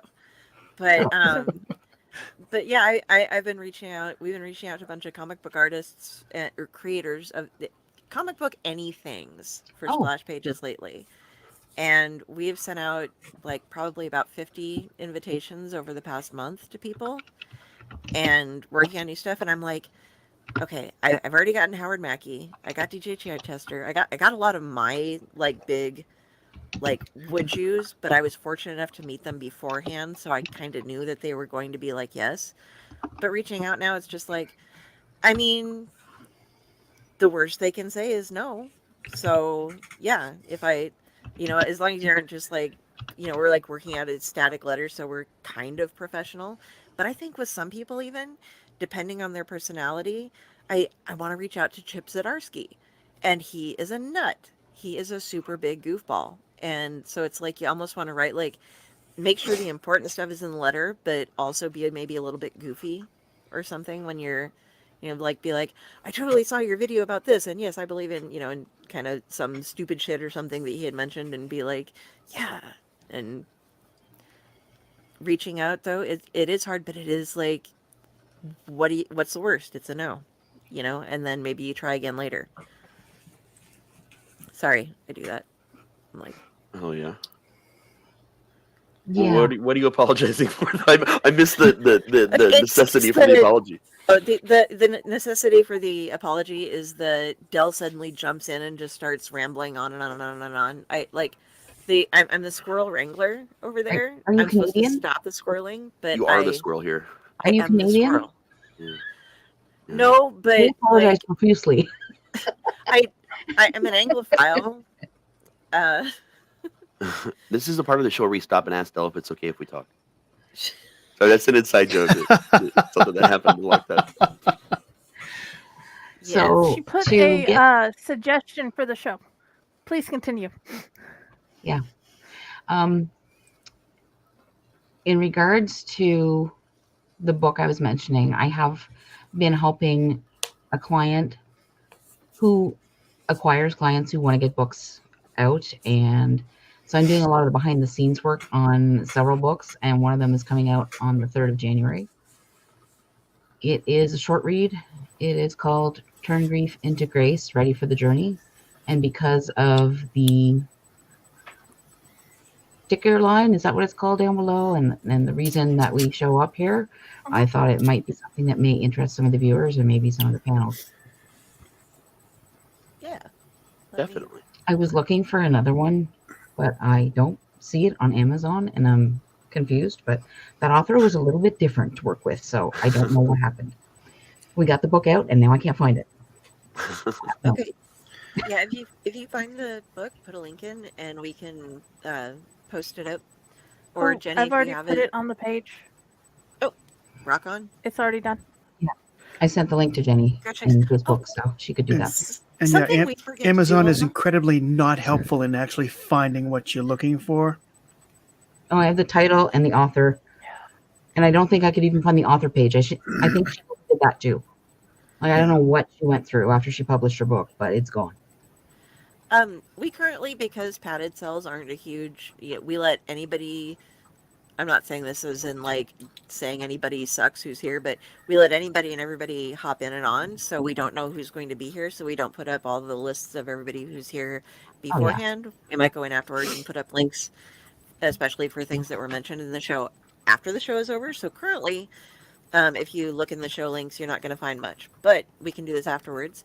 And something that we keep forgetting to mention is, guys, if you can like us on Facebook and subscribe to us on YouTube and follow us on Twitch. I know I'm coming up with a lot of different stuff. That is really, really helpful, because the more stuff we get, we can reach out to like sponsors and get more of those, which will then help pay for everything that's going on and give us money to give you better content. So I'm just going to take a moment real quick. Wherever you're at, if you can go around and find those links and stuff, all of them are available on our Owlite Network site. And anything should lead you back to there, which will lead you to everything else. But yeah, if you do that, we can rock things hard. And we're going to be doing some great stuff in the upcoming months. We have a 24-hour podcast planned. And that we're also going to be having a giveaway. Keep in mind, going we'll only on. see Del for 3 hours of that 24 hours, because she'll be sleeping the Yes. rest of the time. I'm going to Bring snacks. Damn. one of the things that I'm promising to do, and I'll let you guys vote on it. We're going to set up a bunch of stuff beforehand. The giveaway that we're going to do is going to involve, since we've just joined the Dorkening, and we also have a lot of friends who are authors and or publishers. We're going to have one of those things up where it's like it's a lottery, and if you enter by subscribing, liking, joining Free the entries, newsletter, by the way. You don't have to pay for the entries yeah, or nothing. everything is free. It's just a matter of how many things you like and subscribe will get you entries. We have people who are going to be putting up different prizes for us. It's going to be a huge amount of fun. We're going to announce the winners on that podcast. But one of the things that Kyle. we found this, Jenny and I are both. Okay, No, that was you me. had I was trying to put it up at the same time as you. too many cooks, too many hosts. You're right there, man. You're right there. But yeah, See, but I even like and share it. Yeah. So, so if you do that, one of the things I'm going to let you guys vote on, I'm going to read a book, an entire goddamn book, because I've been shit. having fun doing this. I've been doing a lot of narrating lately. We just did something on Splash Pages for Christmas. That was super We cool. did 2 live reads of Hellboy Christmas. We did Hellboy Christmas Underground and Krampusnacht. And Leo has gone through and is working on editing those into like these awesome stories, and there will be the Audible only version where we have the lovely Justin Cooper who narrates kind of the panels, so that if you can't see them, you can hear them and know what's going on in the story. Justin's as well awesome, as- man. Yeah, and he's also putting up the we have the original read, which got quite a few views, thank you guys. And each one is going to have its own separate one where he's pulling in and like pulling up the panels as it's read, different sound effects in the background kind of going on that really add to the story. But I've been having a lot of fun doing some reading stuff now, so I'm going to read to you guys. So far, the choices are going to be either the original Wizard of Oz or Alice in Wonderland. I'm going to pull up the original artwork that can be used because it is in the public domain. If anybody can come up with another book, I want something. Those are both about 3.5 hour reads. Winnie the Pooh. So I don't I'm just know playing. if Just playing. Winnie the Pooh fits our demo. I don't know. It's and I don't want to do all the different voices in Winnie the Pooh, to be honest. I have I'll do a, Well, Winnie the Pooh is every emotion that people have. So Yeah. Yeah. I am. I would say every mental illness that people have. Winnie the Pooh owes me $20. So For Halloween candy for and Halloween razor candy, blades. yes. And the souls that he took. I mean, I gave him money, but he hasn't paid up. So Here, pull my Okay. finger. And you guys have been hearing us talk about this 24-hour stream since we were in a completely different place. So we've been building this up. We've been talking about wanting to do this for a year now. A year. And now finally have the support to actually pull it off. Like she was saying, like, who knows what's going to happen? We're going to do all kinds of crazy shit. We're going to have that lottery. We might do, additional giveaways outside of the lottery as well. And you never know. We don't even know yet. But we're thinking sometime in January was the conversation. Behind that, we just still have some planning to do. We have to get all the people who are interested in doing things set up, and we will keep you notified as we're going. Like I said, we're now with the Dorkening, and there are people there who are going to be helping us out covering the 24 hours and also covering prizes. If you're somebody who would like to donate something as part of a prize, and we'll advertise for you during this, that would be great. Yeah. I have some books I'm going to be sending out. Raz and I are going to give away some autographed copies. I have an autographed copy of something else hiding in my closet that will be announced later. And I'm going to pull something random that I own out of a drawer and also send that to someone lucky. I don't know what it's going to be. It could literally be Ooh, anything. socks. It could be a sock. Hey man, I could Could be a go special into the Christmas dresser. sock. Master I've Brigade, got don't rope. be a sock. Could be anything. Don't be as free. You No, will I be mean, free we- help by the time I'm We done. could give somebody rope. Dude, I went into the other room, the scary homeless people room that I don't normally go into when I was looking for prizes for Scary this homeless year's White Elephant. Oh no, a bunch of homeless people lived in my house for a while when I wasn't here very often, and they brought all their shit in and they'd leave Oh. stuff. And This is moved things in legit. Yeah, Yeah, I don't this know. is This totally happened. Yeah, and there's all their stuff is left after we kicked out the tweakers. I got them all moved out Wow. and kicked out. And I was looking through, and there was this box of stuff. So this year for my White Elephant that I gave to people, there was a SpongeBob SquarePants sleeping bag, and a Hello Kitty. What do you call those things that you put on windows? Because I put tapestries over it. Valence. the sunblind thing. drapery. Curtains. A curtain. Yeah, a curtain. A Hello Kitty curtain. It was And awesome. while I was digging through stuff, I found Where's myself that? another present, which was a 1.5 foot tall Omnicron. Oh, nice. Yeah, and he was missing some pieces, but then I started looking through the box that I found him in, and those pieces are in there. I just need to pull out said box, but I have to. It's kind of like spelunking, only I had to do more of that in a different apartment that actually had deeper walls. I But got an idea have to to clean your call in room things out. to get this box. What if in 2024, every show we do, or at least one show a week, you randomly pull out a winner for something from that room, just a random object you just pull out and mail someone. Okay, dude, I found a box, a huge box that has a 12-piece box set of glasses that are this tall. They're that deep blue glass, and they're shaped kind of like a daiquiri glass, kind of like a wine glass, a cross between those that are short. They're brand fucking new. I'm Okay, that's it. okay. We're I gonna won. do. And then there's 30 left or right shoes that don't have a match. We're gonna Wow. do the squatter mystery box as a giveaway, and you're just gonna take some stuff and fill in the That's what it box, no is. questions asked, and that'll be one of the things that we maybe we can even do some raffles for some things. Because let's be honest, guys, one of the reasons we're doing this is because we're trying to make money. And I That's need to no close that joke. room. That we've always But- been pretty honest about that. We're trying to make money not just for us, but for a charity that we're also still, or maybe multiple charities that we're still working on figuring out the logistics with that as well. So we are raising money that's going to go to us and charities. I And want that's to also jump in real quick there. The money that's going for us isn't to pay us; it's to No. pay the network for stuff. So Correct. that we can do things. additional giveaways. Thanks for you guys. Yeah. Good. Thank you for pointing that out. What I was trying to say beyond that was everything that happens is going to be extremely transparent when we do this. So you're actually going to know numbers about what went to, what we need for the network, what went to this charity, what went to that charity. We're going to be extremely transparent about everything the entire way through, because getting and giving it's kind of the whole purpose of all of it. And we don't want to be one of those groups of people that take your money and you just don't know where it goes, because I don't know. I just think that's shady, man. I don't dig that. So we kind of all want to just be transparent and honest about everything. That's important, people. The marble coffee table. That is I would- amazing, by the way, for aspect from me. I would set that up as a prize, but I can't lift the marble coffee table, and I think it would cost more to ship than what it's worth.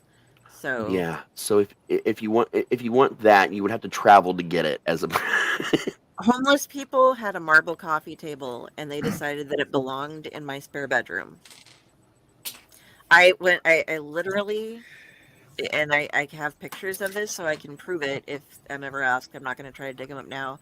But when I moved home finally, I was taking care of my grandparents over at my mother's house, so I was staying there like most of the time because I would spend nights so that she could get to work. I would sleep on the sofa, and that way, if Papa or Grandma would get up in the middle of the night, I would be there in case, so that no falling would happen and things like that. And I was there all the day so that nothing would happen during the daytime. And I would just come home to take care of my kitties and maybe get an hour of sleep, but I ended up just sitting here staring at everybody that was in my house because I'm like, you're stealing shit, you're breaking shit. And so all these people just, they like, I have no idea, but they had taken everything out of my spare bedroom and they moved it into my living room because they wanted to stay in the spare bedroom, and it was stacked to the ceiling. Holy shit.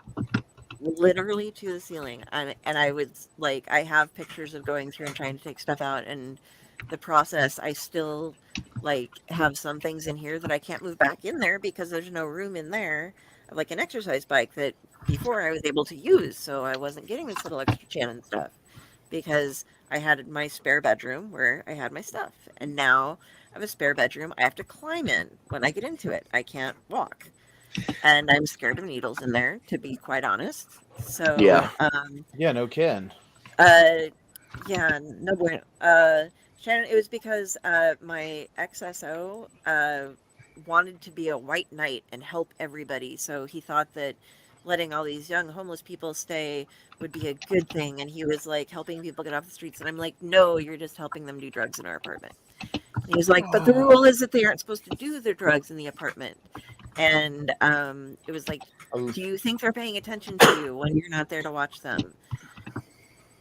They aren't. I love rules. Like I started, and I have like they started stealing from my shrine, and I have a loa right up over there, and I have a shrine going on, and they started stealing like the cigarettes and all the different stuff from my shrine. And so I started practicing in the living room in front of all of them and making fun little things like witch bottles and various stuff that were kind of it wasn't like I was cursing people. It was one of those things where it was like, You were if you spiritually happen to- antagonizing people. no, it was one of those things where it was like, it was karmic kind of thing, which my mother's name is Karma, so it works. It's one of those things where as long as you aren't a complete and utter asshat, nothing bad will happen to you. But if you happen to be a complete and utter asshat, bad things will happen to you. And so I started charging people admission to get into my apartment by making them either give me hair clippings or nail clippings that I would keep in an envelope with their name on them. And I have a backpack with a pocket full of envelopes that I have hair and nail samples of from people.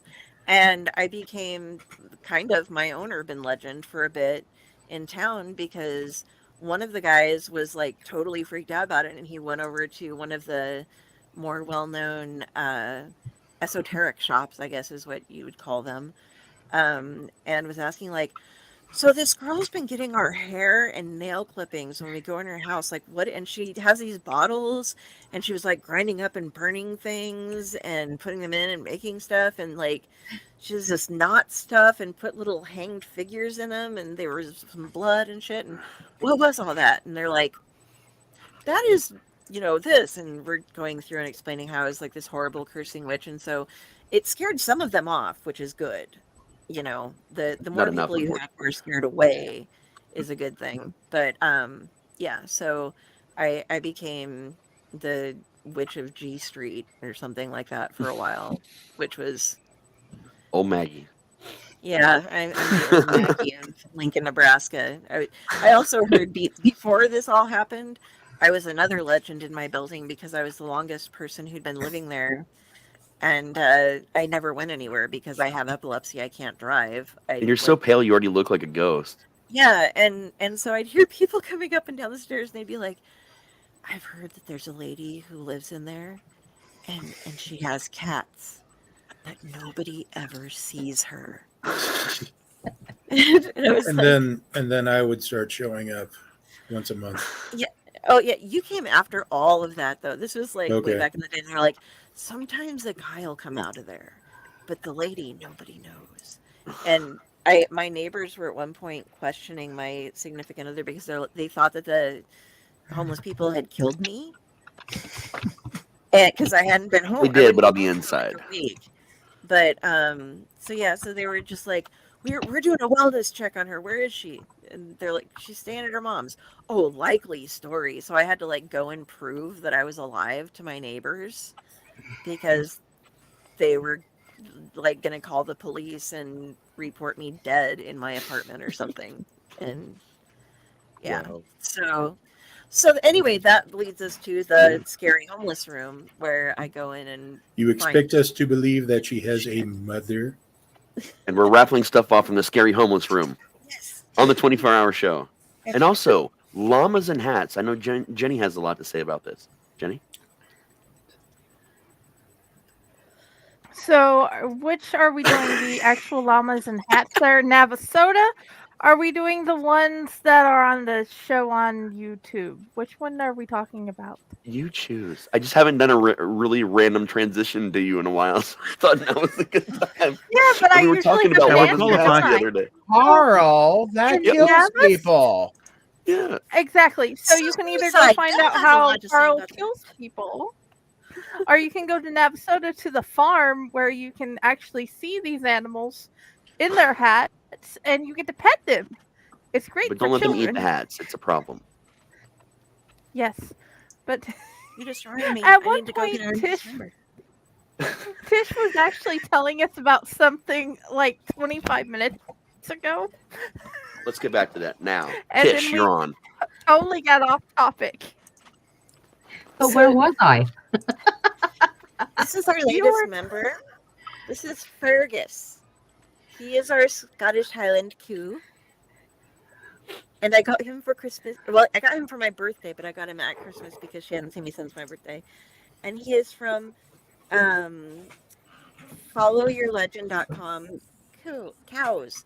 But he is Scottish, therefore he is a Coo. And it's a rescue area where you buy these and it helps support all of the rescue animals that they have. And so Fergus was another present bought to be a co-host on the Owl Light. You know, I love this show just because we have random things that we pull up out of every place, and it's like show and Whoa, tell. now. Phrasing. Phrasing. To my ass. Hi, this is a glass jar. Phrasing. It's- Are we still it's a doing saw. phrasing? Exactly. And this is my new beautiful green pipe that I got recently, full of green. I'm going to enjoy while Tish talks to us and everybody silences themselves so we can hear. Yes, please tell us about Tishpiration. I don't know, Yes. something. Yes, I did. I did want you to talk about that. Actually, I want to hear more about this. Okay, so Tishpiration, as in the book. As in the book, as in In the program, tell us like the about- whole- yeah. program, Okay. the everything. So We'll what I'm take working everything. on to launch in January, I am building a program that I need myself, that I am going to charge people to join me on the adventure of. It is the Tishpiration Find Your Muse program. And it's to help people find their muse by unblocking their creativity. So it's a year-long program. There are 4 quarters. We deal with physical clutter in the first 3 months, invisible clutter in the second 3 months, setting up systems and adding in self-care in the third quarter. And for the final quarter, we will be figuring out what works to move forward into the next year when people are done the program, and dropping what doesn't work and trying to help sort that out. I'll be So is doing, this only going to be a 1-year program, or is there going to be like continued support after that year? it's going to be an evergreen so that people can come in after the fact. And for the year, you get one-on-one coaching once a month, group coaching 3 days a week, and support as best as I can give it as I figure it all out myself. I've done a lot of research on clutter and how it is an invisible block to creativity. So not only is the stuff you see, but the clutter you don't see that's in your mind, that's on your computer, different things like that also need to be organized. So it's just giving time to deal with all of those areas. That is amazing. Do you have a link, like a website already for it that you can slap us over so we can put it out? It's coming. Okay, cool. I'm not no pressure, but as soon as you get that, definitely pass it over to us. There We will is hopefully have that up sometime after the 4th. well, or before. I am Cool. launching Yeah. on the 1st, so it's going to have to be ready soon. And in the first week, I'm going to be doing some YouTube videos to explain it to people to get the word out. But it's what I need, and I've been working towards it for a while now. And I figured if I can figure out how to make it work for me, why not teach people as I go through the process instead of sitting here and telling people what to do? I can actually go through it with them and show them. Yeah, that's amazing. I like that a lot, man. Can I jump in with a real quick suggestion for people who are like me that if you were to come to my home right now, because I spoil the shit out of my cat and I don't like to lift things, I order everything from Chewy, so I'll get like 140 pounds of cat litter delivered at once. In 82 And hours. so I have boxes everywhere, and I have the scary homeless people room. Mm-hmm. And my room, basically, like I'm anywhere I fall in my room, I'm gonna land on laundry. It's not my laundry, it's X's laundry. My laundry's all over at my mom's right now, so I've been wearing the same outfit for 2 days. But working on like hanging up my clothes and getting rid of other people's stuff. But I had been postponing it for a while because I'm like, my significant other has some stuff here. Or my ex-significant other. I want him to be able to come and get his stuff, and I want to make him come and clean up because it's his fault that it's all here in the first place. Right. At this point, I've reached the level where I'm like, if anyone will come and clean out my stuff, I need to sit there and go through it because people were stealing my things and taking them into that room and then trying to take them away, like packing them in their own backpack and doing things like that. So I need to go through every item. What has been suggested to me is that, and this is from people who are part of the church, is that I go to the Latter-day Saints, the Mormons, and ask for some of the elders that are on their mission to come over, and they will help do things like that.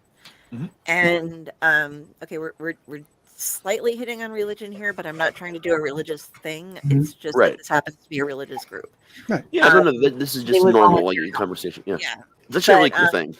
yeah, but I've entertained them many times before and had a lot of conversations with them, and they're really nice folks. And I was like, well, isn't that kind of rude to like say like, hey, you want to come over and help clean out my house? And they were like, dude, if you provide like pizza and conversation and you sit there and hang out with them while they do stuff, it's better. It's going to give them a better day than they've had most of the time going door to door to people. It's like giving them a break.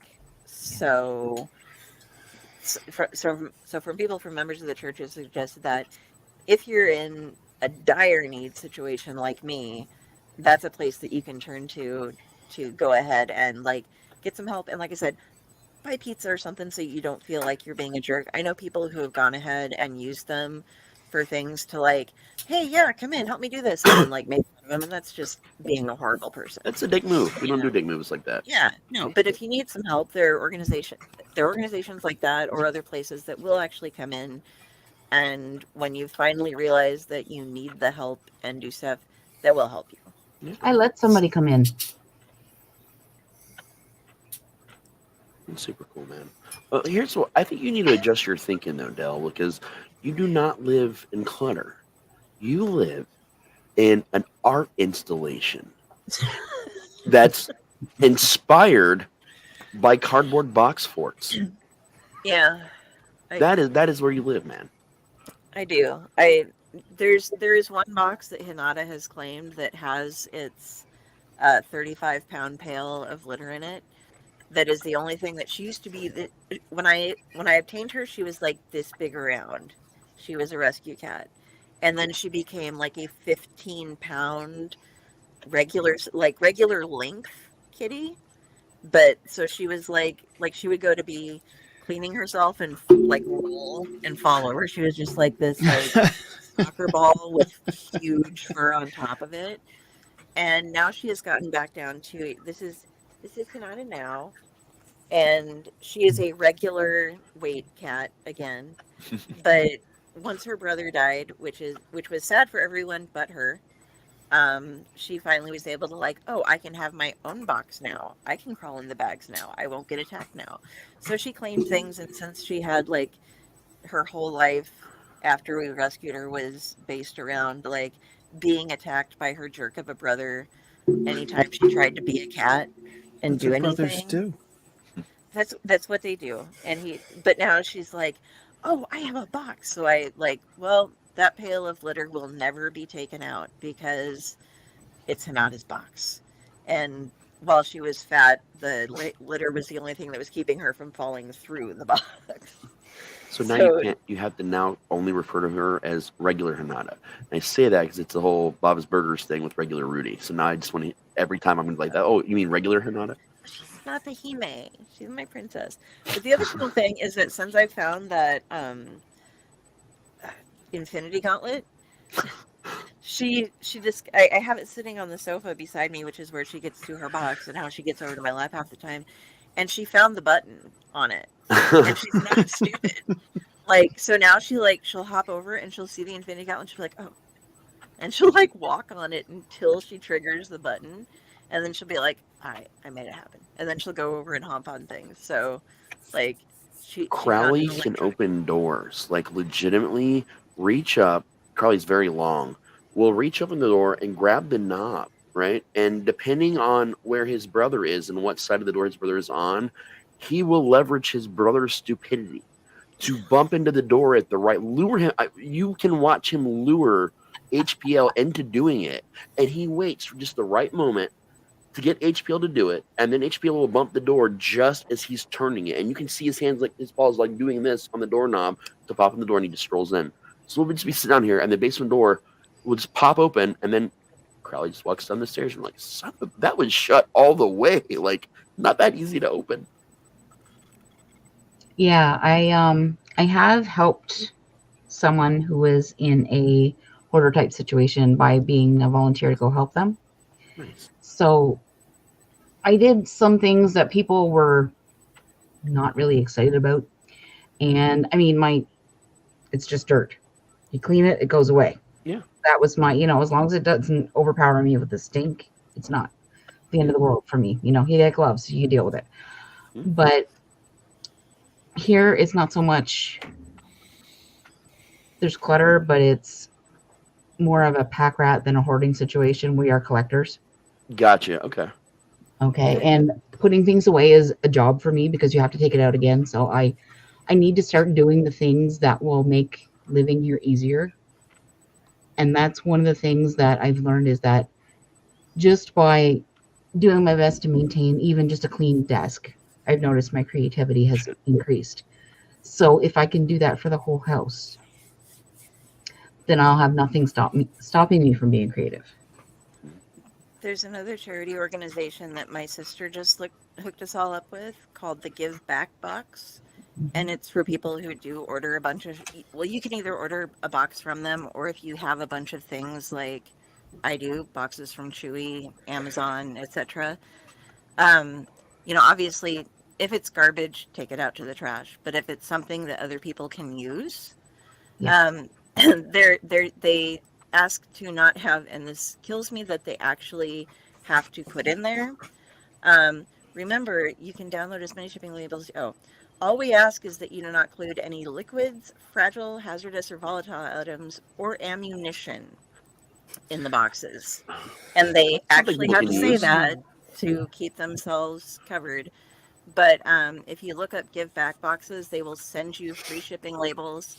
And if you have stuff that you can donate that would go somewhere to a good, that would work for a good home that's still in good condition, you can just refill your boxes and take them down to the UPS store and free shipping them off and giving your stuff that you no longer need, but somebody else might get a kick out of, or be able to use, and send it to them. Which brings me to my new charity. I just started it just now. It's called the Give Raz Stuff Box. That's where you find really cool shit that you think I would like, and you put it in a box and you send it to my home. Didn't I already do that? You did. You started the whole foundation, Jenny. And the big difference is you do allow for ammunition and corrosive. I mean, I don't have guns. I don't do guns, but I'm sure I can, rig up some traps and things, with some gun things. So I think I'm going to give you a present of a box inside of a box inside of a box. I'd be okay with that. Boxception. I had a smashed aquarium that was in a box inside of a box inside of a box. But then I would cry because it was just a smashed aquarium, and I would be so excited for the aquarium, thinking all the things I could put, and then it's broken, and it's gone. How do you think I felt when I ordered it from Amazon? Heartbroken. Oh, I was pissed. And like the aquarium, my heart was broken. Yep. I order things off and on now. I'm not as big. I pay for the Uber Eats app just because I order it just enough that it actually makes a difference. It really does, man. Honestly, like pretty quickly. But man, but I'm on a fixed income, so I have to watch where I spend my money. And I'll get that it's the 17th month since this anthology has gone out. I got my $10 fucking payback.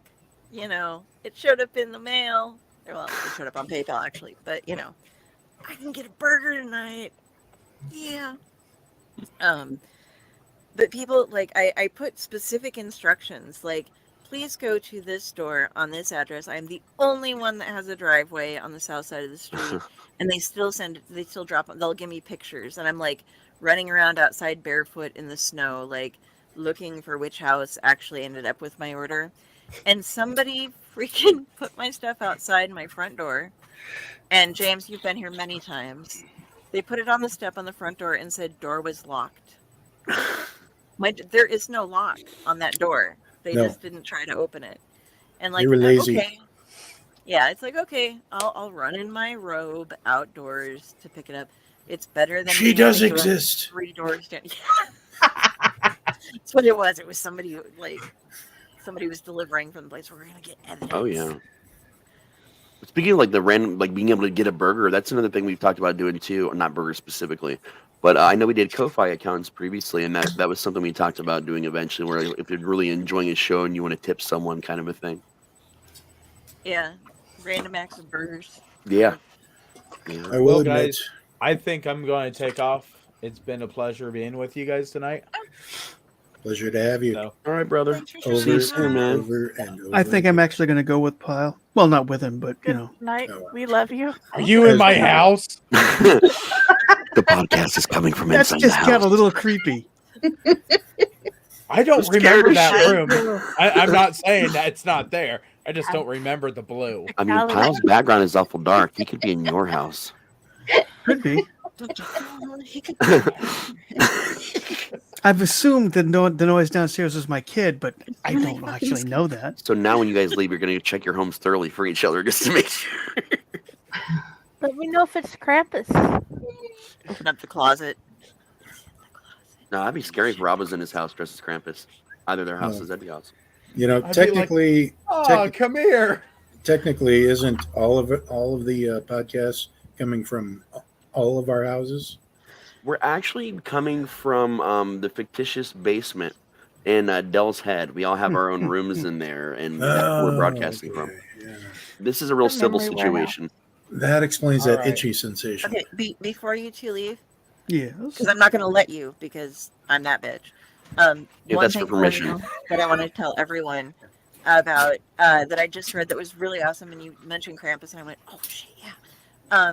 If you get a chance, try to go in. They just finished it up, so you can get all of it at once. It's I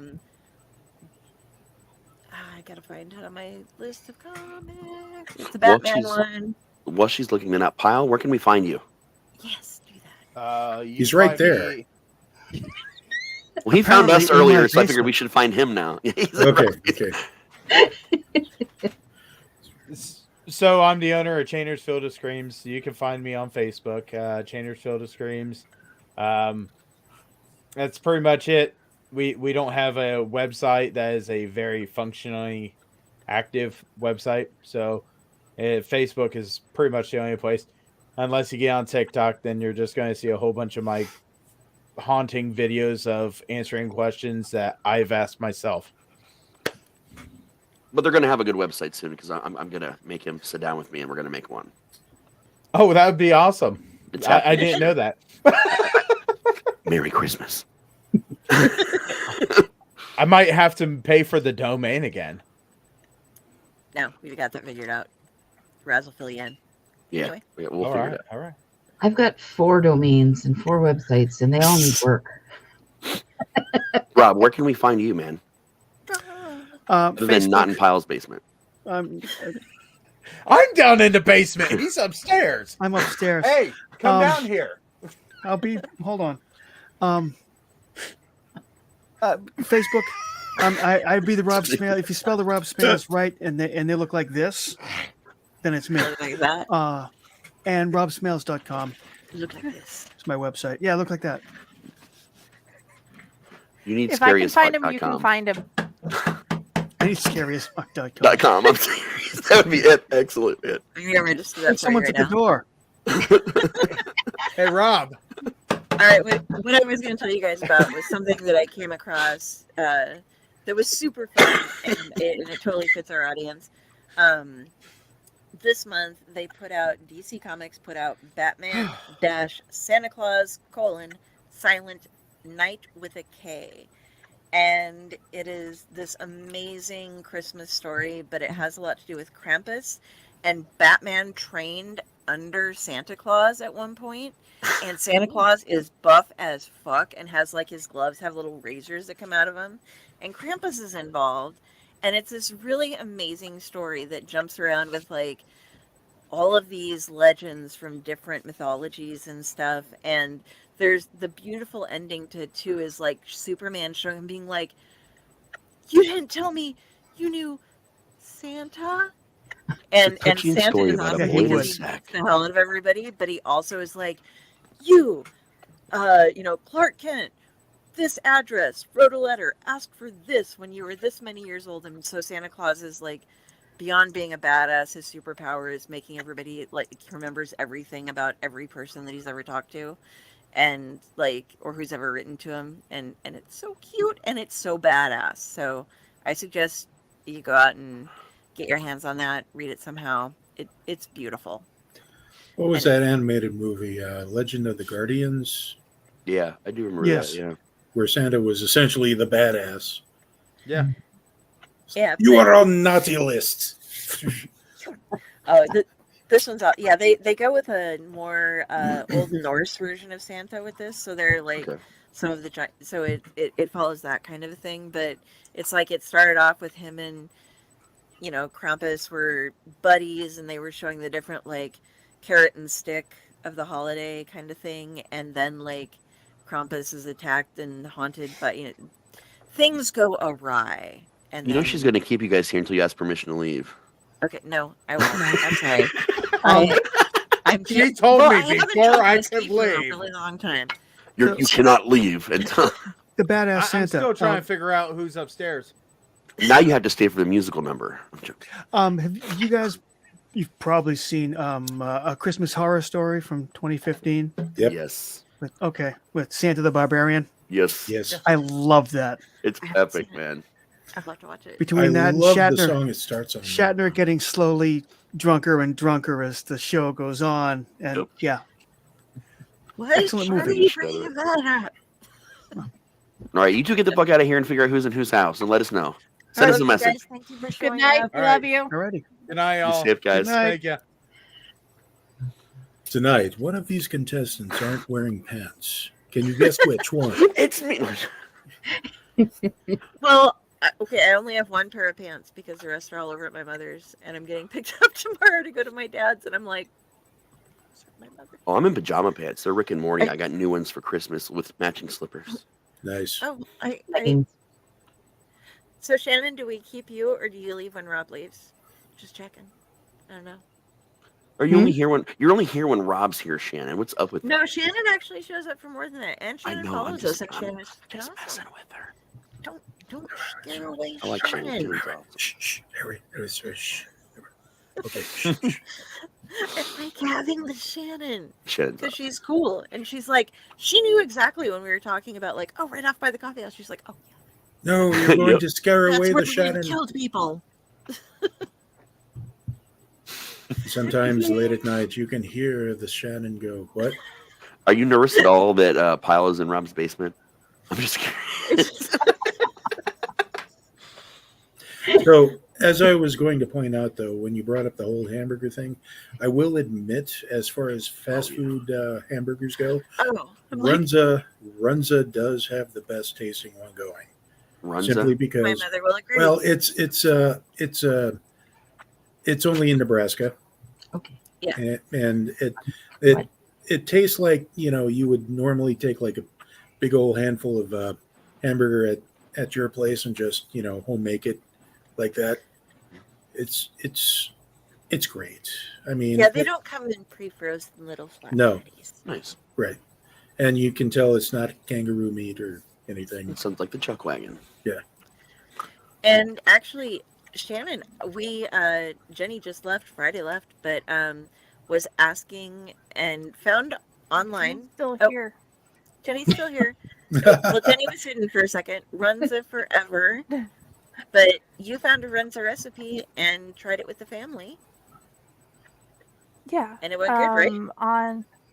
Oh yeah, they asked for more, and they asked if we could do it barbecue chicken next time because I made the dough from scratch, Hmm. so we could Very put anything cool. we want in the dough.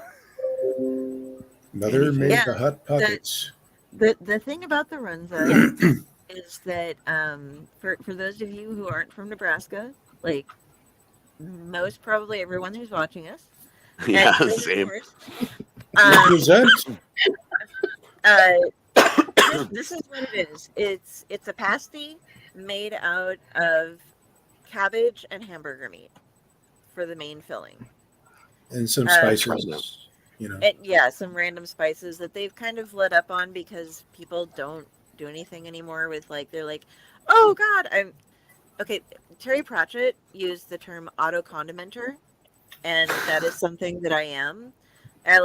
Regardless of what you give me, before I even put it in my mouth, I'm going to go ahead and put about 2 pounds of salt and a good quarter cup of ground black pepper on it.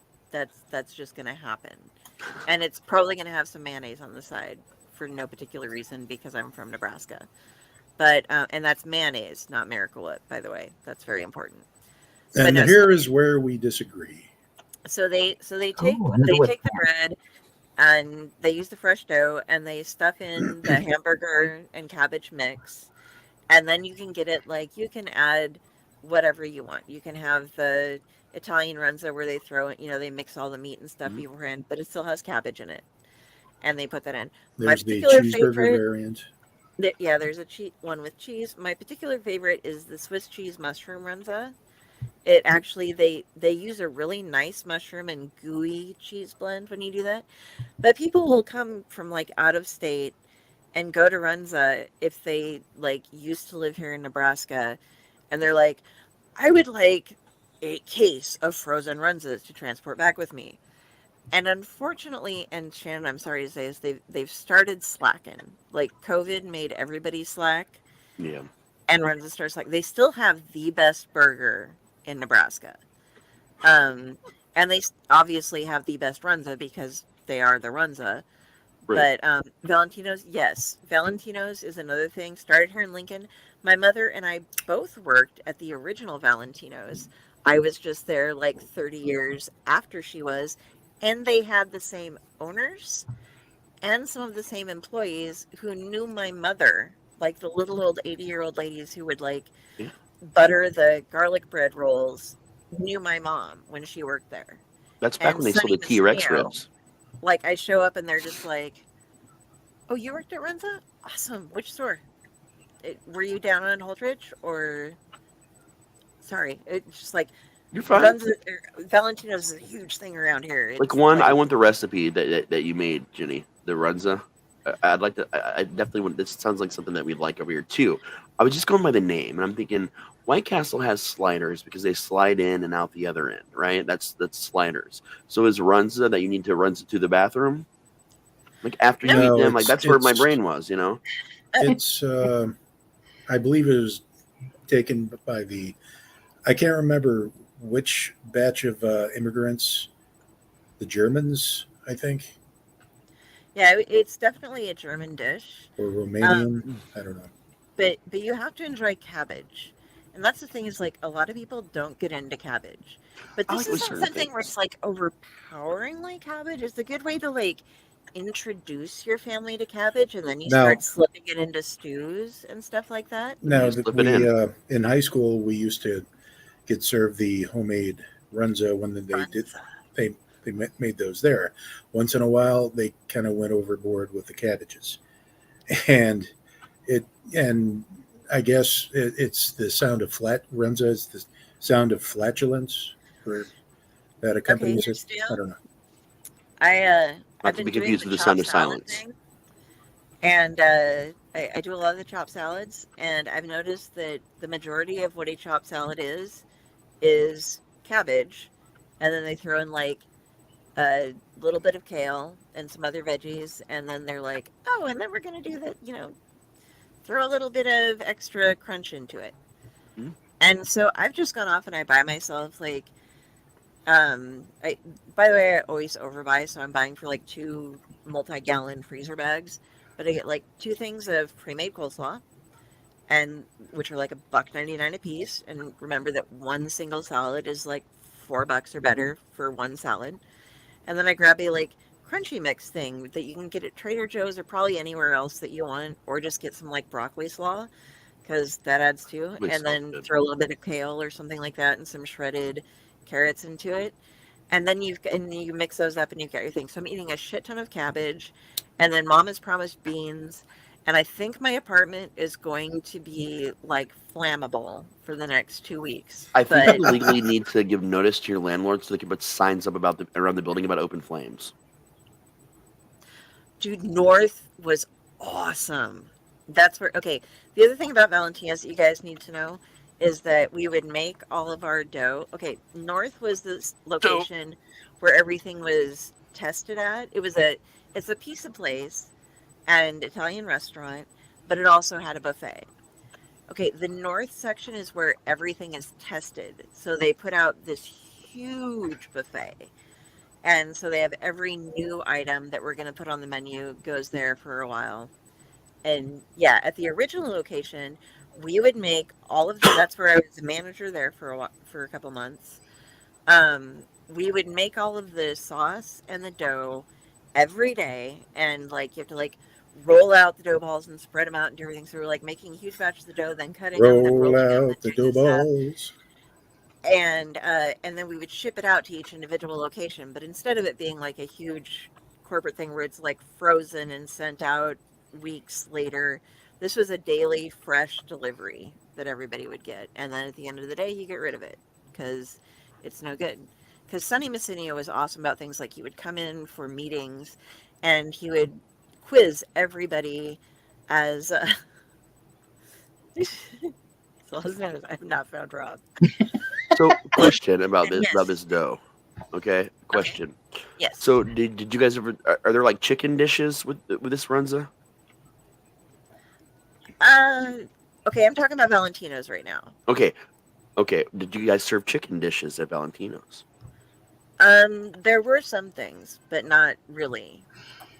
So, would you say that there was chicken in the bread pan and that you were picking out Oh, dough? Oh jeez. God, no, that's Okay. Dude, you know what I In the got? back I of my felt- head, I was thinking this is leading to something. But yeah. I don't was know. obvious about it. brace yourself. No, Oh my gosh. I don't know John, but yes, chicken pizza. Make pizza But- in a pan, and there's But dough in it. Sunny, okay, like Sunny Massinio remembered my mother out when before I was born, she was working at a different restaurant, and like every year when they had the thing going, they would go ahead and pull in catering for them like once a month because they got the free meals for working, Good to know. and but he was like, eventually you guys are going to get tired of our food, so he'd have a whole day where he would cater in food from a different restaurant just so people could have something else.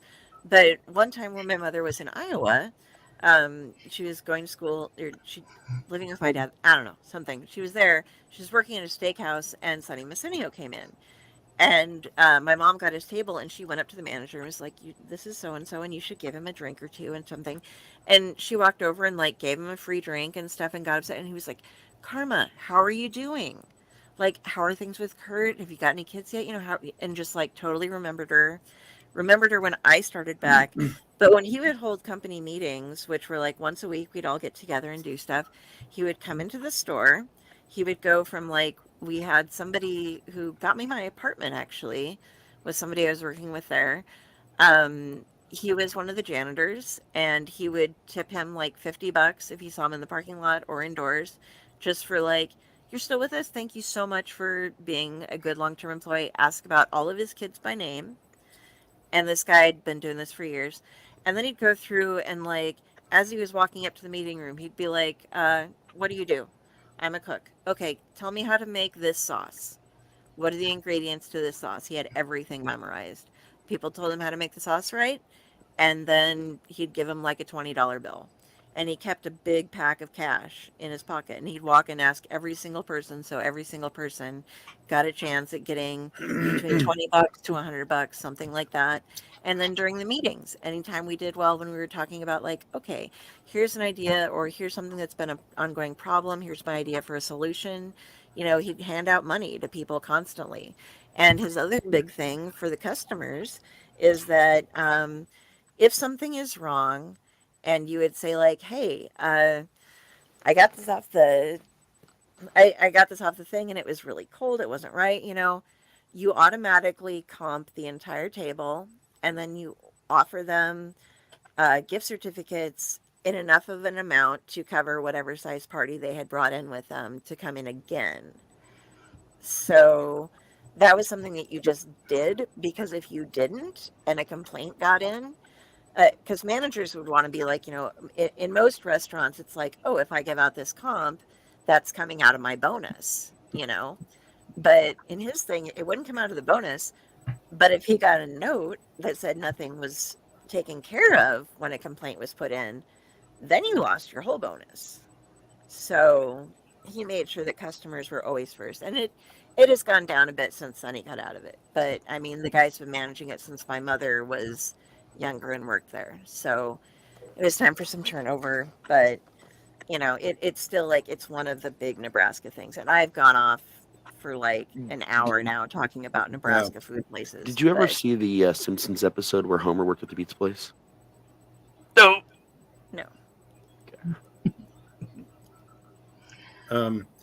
I was going to see when you did the chicken in the bread pan picking out dough earlier. My And this all mind, started because someone talked about a hamburger. No. my mind went to about like between 2002 and 2003. I was working at as a kind of a dishwasher, busboy, odd jobs, at the corner bar in small town Yuling, Nebraska. It was owned by a guy named Harold.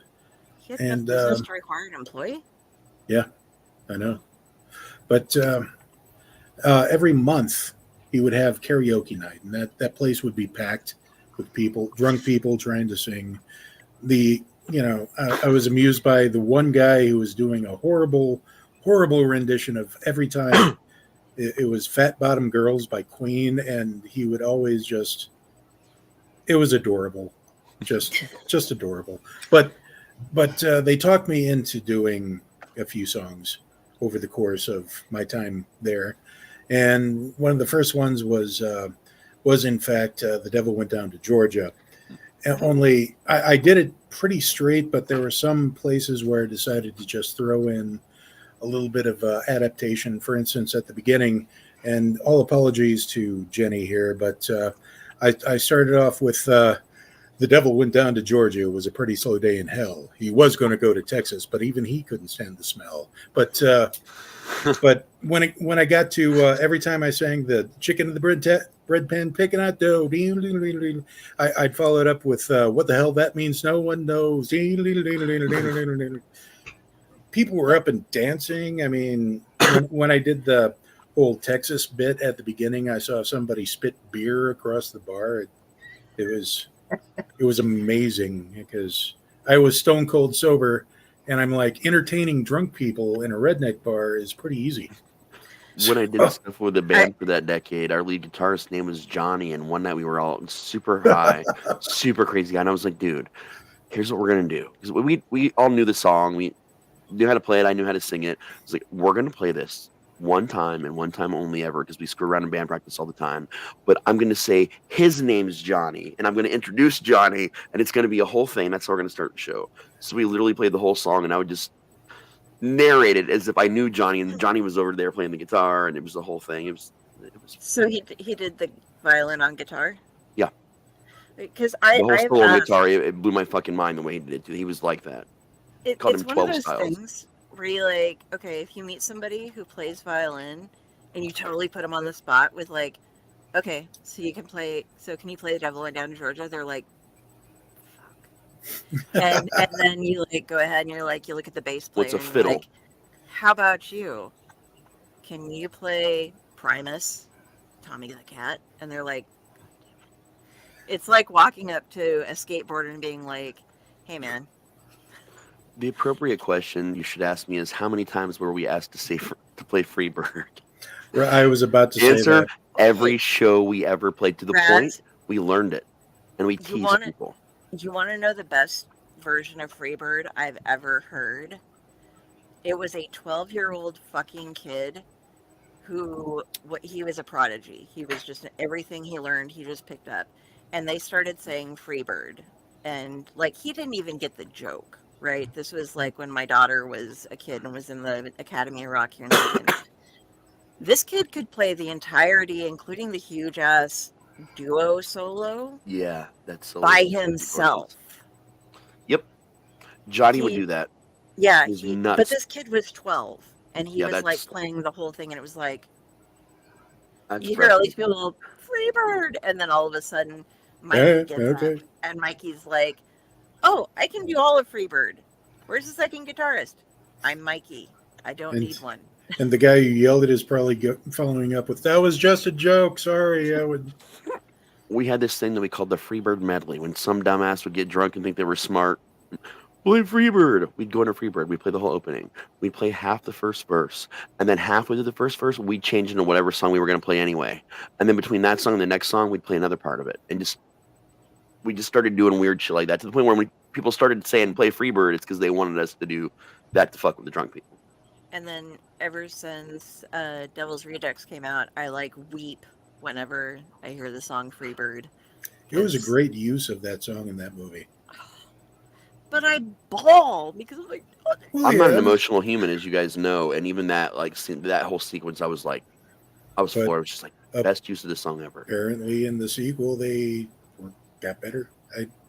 I need to sneak out for a sec, and I'll be right back. But Tish, I just realized that you have crystals behind you. At Yeah. first, I thought you Geode. had when you were really tiny. I was like, It's like a why geode is she cave. surrounded by chiffon? It's very neat. No, she's in her fortress of solitude. I love it. Coming live from my little geode setup. I'll see you guys in a second. I found it when I set up the Appetite Club. And appetite is a crystal known to suppress your appetite, but the Appetite Club is where we feed your creativity. Because if you're busy being creative, your hands are busy and you're not snacking. Very cool. I like that. I could. Yeah. I think there are some people here that might be in that club. I am in the Ozempic Club.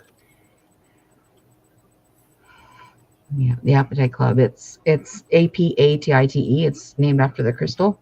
Gotcha. And they have pretty rocks. So that's where the whole geode came from. It's lavender, amethyst, and purple's my favorite. So amethyst falls in line, and it's also supposed to help with creativity. But no, I started with that, and we're going to be launching the Tishpiration Club is coming too. And that's where it's spelled differently than the regular Tishpiration. I took someone gave me a gift and said, you should spell it with P-U-R-R. And they didn't even know I had a cat. So TISHSPURRATION, the Tishpiration Club, is where we scratch you in the right way to spread kindness creatively. And that's coming. That's going to be the paid membership, but it's going to be what I want it to be is a way for members to spread kindness by sending things to people, gifts, and it may have to go through me because I don't know if everybody's going to give permission for me to share their addresses. So it may have to go through the main company for that, but that's why it's a paid membership, so that I can afford to do what I want to do with it. And I want to start by just one person per month will get something really cool in the mail, and everybody else may get cards certain months, or you may not get something every month because it's going to have to build. And I'm looking forward to the problem where I need staff to get this all handled. Not there yet. Which is why I'm going to be starting with like one thing. One person per month will get something, and then as it grows, then I can do a little bit more. And shipping in Canada is a little bit out of control. So yeah, it is.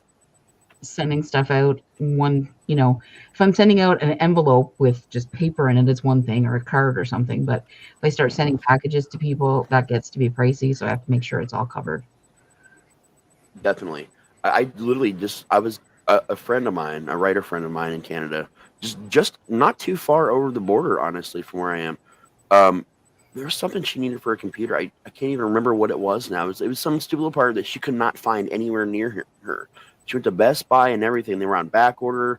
That was also during a time when they had a lot of the borders shut down for political reasons. So it was even harder to get everything. And I was like, dude, I'll just order it here and have it sent to you. And we looked into it. At the time, it was like 3 or 4 times the price of the actual item. And we were like, can I just drive to the border and toss it over to you? Can we do that? And I looked into that. They do not allow that. You can't just throw things over to your friends. I tried, but yeah.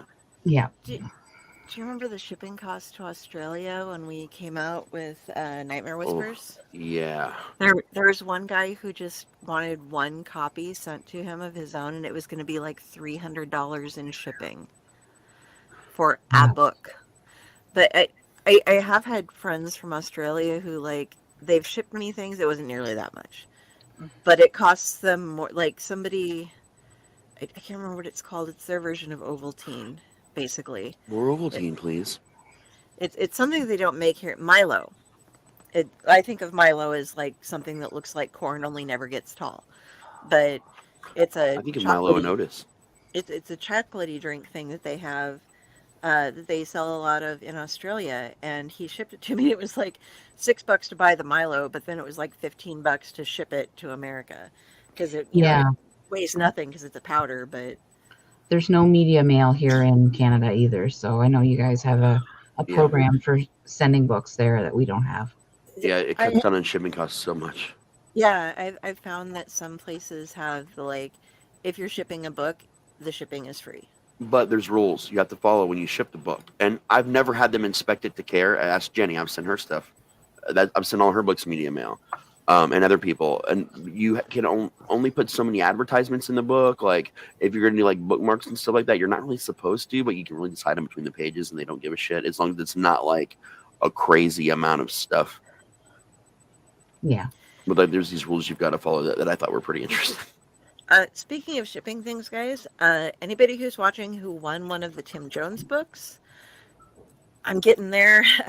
I wanted to wait until after the holidays were over because everybody's packages are getting lost and stuff.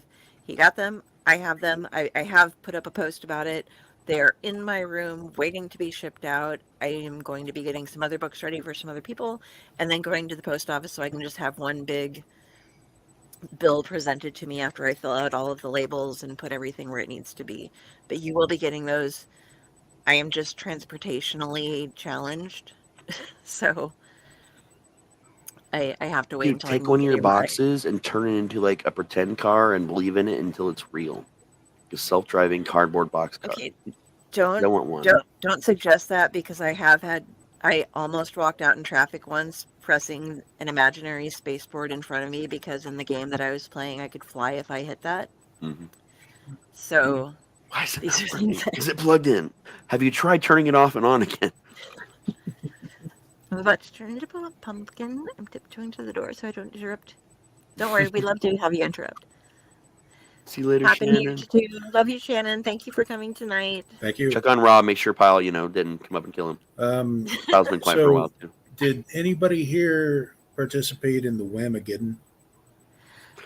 What the didn't hell know. was that? It kept showing up on my The what? Okay. feed, and I have no idea So- what in the hell it's supposed to be. Okay, so from December 1st Oh, all the Whamageddon. way to I won.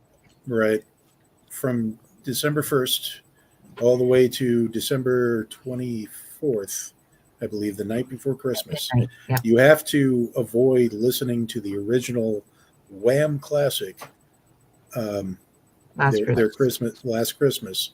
You can hear, if you hear instrumentals or covers of the song, you're fine.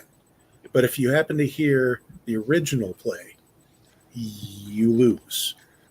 Okay. You go, but So it wasn't just hearing Wham. It was hearing No. a specific That song by song. Wham. a specific song. Now, Okay. I was got doing Wham. fine until my birthday, December 4th, when I was just sitting around in the house, and in the other room, somebody who will remain nameless was looking at videos of cats knocking down Christmas trees, and as the background music, lo and behold, the original Last Christmas. So I listened to Christmas in the car, music in the car one day because we were going to look at lights and I had hot chocolate. And literally, I was like, really, today's the day I'm going to get whammed. It's the only day of the whole year Christmas music is even playing near me, and I get whammed. All right. yeah, Okay, Yeah, so they now I did the reverse one too. won. Milo, you can get on Amazon. I got some for the kids. And B, let me know about the shippings for the thing for the Sonya, please. B. you put What? you put 3 fingers for B. B. Who are you talking to? Were you talking to me? Me. Oh, Her. I was so confused. No, I was talking the Wham thing about everybody. Okay. B, the Milo thing was on Amazon, and C, the shipping thing for Or- Sonya. Okay. She went to I bed, so thought she won't hear it. I And I D, just thought all you of the were above. I thought you were trying to attempt American Sign Language there. To the Whamageddon, when you lose, you can then play reverse Whamageddon and hashtag that. And then the goal is to hear that song as many times as you can. I'd rather not. Yeah, I that's one gave of you my those heart that last Christmas, and you know. I have a thing, and I still haven't done it yet. And one of these days, well, now it's easier because you can just make somebody a playlist and send it out rather than like a mixtape and like physically going through and doing everything and sending it out. But I wanted to send people Wait, mixtapes copies. they're coming back? Is that what you're saying? No, I just You wanted to just- make a Made our own. mixtape to give to everyone that Okay, was that's cool. Feliz Navidad and every other, like Oh, every yeah. version of it I could find. But every other one was Charo, who I remember from The Love Boat.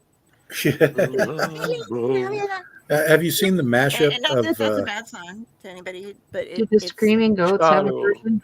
Have you seen the mashup of Feliz Navidad and Rebel Yell no, by Billy Idol? I have. It is have not. brilliant. Although I do have, this is how much of a geek I am. I do have a Lord of the Rings Hobbit band MIDI file of my band Critical Biscuit, because you could craft things on Lord of the Rings, and if you critted it, it would make more of something. So you could make biscuits, and you made a critical biscuit. You got like 3 that you made in that version. So Critical Biscuit does have their own version of Rebel Yell on like lute and horn, I believe, on YouTube. Huh. And Really? I liked the Miley Cyrus, except that she felt the need to have a potty mouth because she was wearing leather and hanging out with him. She was just like, I'm gonna say fuck every other word because I'm with Billy fucking Idol, fucking yeah, you know. It's like, And I'm still working out my issues with Disney. well, yeah, fair. I don't think that'll happen. But when I heard the Wham though, now I have like, when I get in it, when I get in it, when I get in it. Last Christmas, I gave you my heart, but then I buried it in my floorboards, and now it won't stop beating. Kalima. Sounds like a Golly. story from one of the books. Okay, so I just got a notice from Redbubble. Okay, I ordered something from Redbubble. I got a refund because they weren't. This is happening at the very beginning of the show. Got a refund because they quit making the thing. So I filled out like, "Thank you very much for the refund." Okay, and then I went back to my order and ordered something else, and then it didn't honor the refund, and things got very screwed up. And I just got a thing back from Redbubble. Thank you much for positively reviewing our transaction, which I'm gonna have to go back and be like, it didn't work. You gave me a refund that for Didn't some refund? reason didn't refund. Well, it worked once, but then it was like, oh, your payment thing screwed up. And then when I went to do it, it had already been used on a payment that didn't go through. So, but that was for Bone Eater King, which if I go all the way back to towards the beginning of our whole conversation, we were talking about Hamburgers. unusual vampires. Oh, okay. Oh yeah, yeah. And the Bone Eater King and Marrow Dust by Steve Van Samson. Sorry, I'm required to do that. Yeah, she is. Part of our contract. Yep. On the network. Don't worry, he's awesome. But he came up with some really interesting vampires. It's the Predator World Series, and this has nothing to do with like the Predator movie stuff. But and he has some other stories out with it as well. But he made some really interesting vampires in those books. And they take place in Africa, and they're like desert vampires, and they go through, and if you can't guess from Marrow, he did some, or the Marrow Dust and stuff, he did something really interesting where like bone marrow was like super blood for the type of vampire that he created, which is it makes it for a really interesting story. So guys, if you have not read those, go out there. They're on our website. If you check it out, we have links to them and everything. But Steve Van Samson, There you go. is the shit. And I was ordering a shirt for that, and the particular size I want wasn't in, so I want to get my own Bone Eater T-shirt. The Bone Eater King T-shirt. She gets But fined if she doesn't actually say his name correctly. It's I two haven't- joints every time she does it. I currently have enough Van Samson merch that I could wear. What merch? in every Steve Van Samson See? merch that It was almost two joints. I could wear a shirt a day and make it through the week and not repeat myself. And I was going for more. Now, since we're talking about vampires, and I have to admit that around the time I got into the vampires, it was about 1991 when I really found a series. Now, normally, a lot of people, there are those that got into vampires because of Anne Rice. There are those who got into vampires because of the Twilight series somehow. I got into vampires by way of Brian Lumley's Necroscope series, which is a bit different than your standard vampires, because these are like otherworldly kind of parasitic symbiote type critters that take over the human body. And which is why when The Strain came out, the trilogy of books, I found that to be the superior vampire series that I've read as far as modern vampire books go. Sounds familiar to the E.E. Knight series, Vampire Earth. Okay. E. Knight. All right. See, I was started with, and yes, I'm pronouncing this incorrectly because it was pronounced that way What, Walgreens? on the show. Fuck you. It's Walgreens. No, everybody, Tom Dog was checking out tonight, by the way. Yeah. He has his own show going. Go catch him. If you don't see it live tonight, Yep. watch it. Check out Bros Pro, the channel. We love Tom Dog. He's awesome. He supports us. He's also now part of the Dorkening. And he does all these great shows. He's doing a roundup for the end of the year kind of thing going on right now. Yeah. And when we wrap up, probably not too long from now, make sure you go over there and check out his show. Yes. Because, yeah, we're running through us. But no, my first Dracula was Bela Lugosi. Yeah, And I was it about to say the on same thing. Theater of the Macabre, but the lady's name who hosted Theater of the Macabre was Macabre, because she was the cheap version of... Fuck, I forgot her name. Elvira. Yeah, Yeah, Elvira. Elvira. Vampira is what I want to call her, but yeah. No, so we had Macabre, who my mother was big on introducing me to all of the Universal Monsters characters when I was an itty bitty. So I was, I'm like 5-year-old. That's Bela Lugosi. That's Lon Chaney. That's Boris Karloff. Yeah, I could do all of them. I was fun. I was a great little kid. I was terrifying.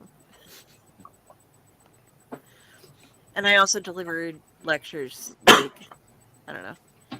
For me, it was definitely like largely Bela Lugosi, but then it was, obviously Christopher Lee to a degree as well. And reading wise, like I was reading Mary Shelley's Frankenstein and Bram Stoker's Dracula in elementary school. This was just normal reading in my house for my mom. So like I didn't get to inherit her books. I don't know if she still has them now, but like she would like get the books and stuff and like the classics, and she's like, you need to read this because you like this movie. Just understand it's a little dry. Don't forget you got your dictionary I bought you 2 Christmases ago if you have any questions. I was a bit late in the game, and my first Dracula was Gary Oldman. That's still a good Dracula, although I So- do not love that movie. It was a romance. It wasn't a horror movie. So that's something for those of you who haven't seen it to keep in mind. It was kind of my point with some of the novels, though. To be fair to the movie, the acting was great. There wasn't really anything bad about it, honestly. Keanu Reeves' accent. That wasn't great, but whoa. The dinner scene crossover to Lucy is one of the best cutscenes, pun intended, that I've ever seen. That was Well- gorgeous. Isn't that breadpan picking out dough again? If I go way back, it's the Count on Sesame Street would be the first vampire I've encountered. He's the one I Fair. reference more than anything. And Okay. there was a book I read, and there was a character in it that was a bunny, and it was called Bunicula. Bunicula, yes. Oh, We I know remember what yours Bunicula. she'll is. be good at And that. then saw Interview with a Vampire, and then Of course. Yeah. Buffy. Oh yeah, Buffy. Buffy. I think I Let's- had Buffy before Interview. Let's Just- not forget one of the most important things ever: Duckula. Oh, yes. Oh, that was a thing. Fantastic show. Really? Yeah. It was on Nickelodeon. It was a Canadian cartoon called. Well, see, I Duckula. know about that. I've seen it, but I'm The whole I'm point was looking at he Del's gets, face. he gets and, resurrected wild by people. the other vampire lords, and he comes back kind of wrong, and he's a duck, and he drinks ketchup instead of blood. Yeah. It's a whole cartoon. It was back in the 80s. Okay, there was a lot of weird I know stuff the that whole came out theme in the song. 80s, but Yes. like I was out playing on the acreage apparently when that came out. I was Duckula. like, I had 60 acres, man. I didn't watch cartoons. Okay. The 80s Wow. brought us up things like Street Frogs. Yep. Anybody? Yeah. Or Street Sharks. Well, no. Street Frogs. Oh yeah, are yeah. I the do remember the hip-hop- Street Frogs. Yeah. The yeah. hip hop And then I- frogs. Have you seen Inspector Gadget? Well, yeah. Yes. The same people who did the theme song for Inspector Gadget also did the theme song for Duckula. Pretty sure. Okay, see, I had very little. I was either outside playing or working because as soon as I turned 14, I started working, and then I was working as much time as possible for someone of my age group until I turned 16, which then I was working like nearly full time in the evenings. So the one thing that I missed out, and this is going to be a weird thing to have missed out on for most people, but it's something I still haven't caught up on and I want to do. I would be able to see because there was one television in the restaurant that I worked at during that time up in the corner, but it was just it wasn't like a big screen. And they had a huge, like, mounted, like, the projection television in the bar of the place that I worked at, but that was for football games and shit usually. Otherwise, it was just what was on TV. But I never got to watch who killed You frame Roger Oh, Rabbit. no. It was an ongoing television show, Oh, and Fire Walk with Me was the. Twin Peaks. Yeah, I never got to watch Twin Peaks. I was working full time when Twin Peaks came out, and it would be like on the television, but I was waiting tables, so I couldn't watch it because I was like constantly moving Yep. because that was like. But people would come to the restaurant to watch it because we Yeah. had the cable there or whatever, and so I never got to watch Twin Peaks. I missed And out on that too when it was out originally. I also missed out on that and came to it later in life. And then I lived with people who were obsessed with it. Like they were planning vacations around going there, and they would have like marathons where all they would watch. But that was about when I was pregnant. So I missed the whole thing because I ended up moving out and going back. But I'd like catch every now and then. Like I caught like 3 or 4 hours worth of Twin Peaks in little 15-minute fragments out of the entire series, and I was so confused. Oh yeah, it can be. Yeah, you have to really watch that show and Fire Walk with Me, and then when they Well, brought it back. which for do you longer. watch first? Fire Walk with Me or Twin Peaks? I always watch Twin Peaks first when I go back and cycle through it. Okay, well I fucked up because I watched Fire Walk with Me and then I went, well, No, you got to that's watch the show first, and kinda then shitty. that, and then Okay. and then when they brought it back not that long ago. Oh, and for you guys out there who are younger that have not read Frankenstein or Dracula, they You are all should in the be public other. domain now. So go ahead and hop over to something like Project Gutenberg, and everything that is in the public domain, you can get your hands on it right now, and it's great. And also, I know for sure, not with Dracula, but with Mary Shelley's original Frankenstein,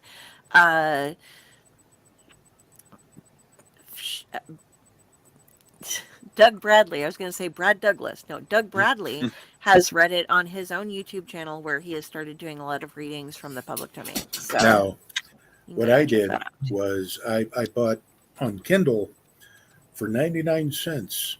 You can get 50,000 of the classic, like Gothic stories that are in the public domain, which includes the 1819 edition of Frankenstein. It has Dracula, and then a bunch of the short stories that Bram Stoker did but also like classics like and of course my mind would blank right now, but It does. like the Headless Horseman one, the Sleepy Hollow. yeah, thank you. Hollow? Sleepy. Wow, yeah, but, Words are hard. yeah, but know- also a bunch of stuff I thought I'd never get around to reading, but suddenly I have now. for 99 Immortal cents. Immortal is another great one by Mary Shelley that Yes. That's she a- just, That's in there. yeah, it's one of those things. I got that on audiobook for next to nothing. Yeah. Because it's so short, but it like her career sucked for her. Like Her personal life kind of sucked too. yeah, it was one of those like, oh, I'm married to a famous author. I'm writing. They're saying I'm a woman and that's wrong. And He's sleeping well, around. fuck.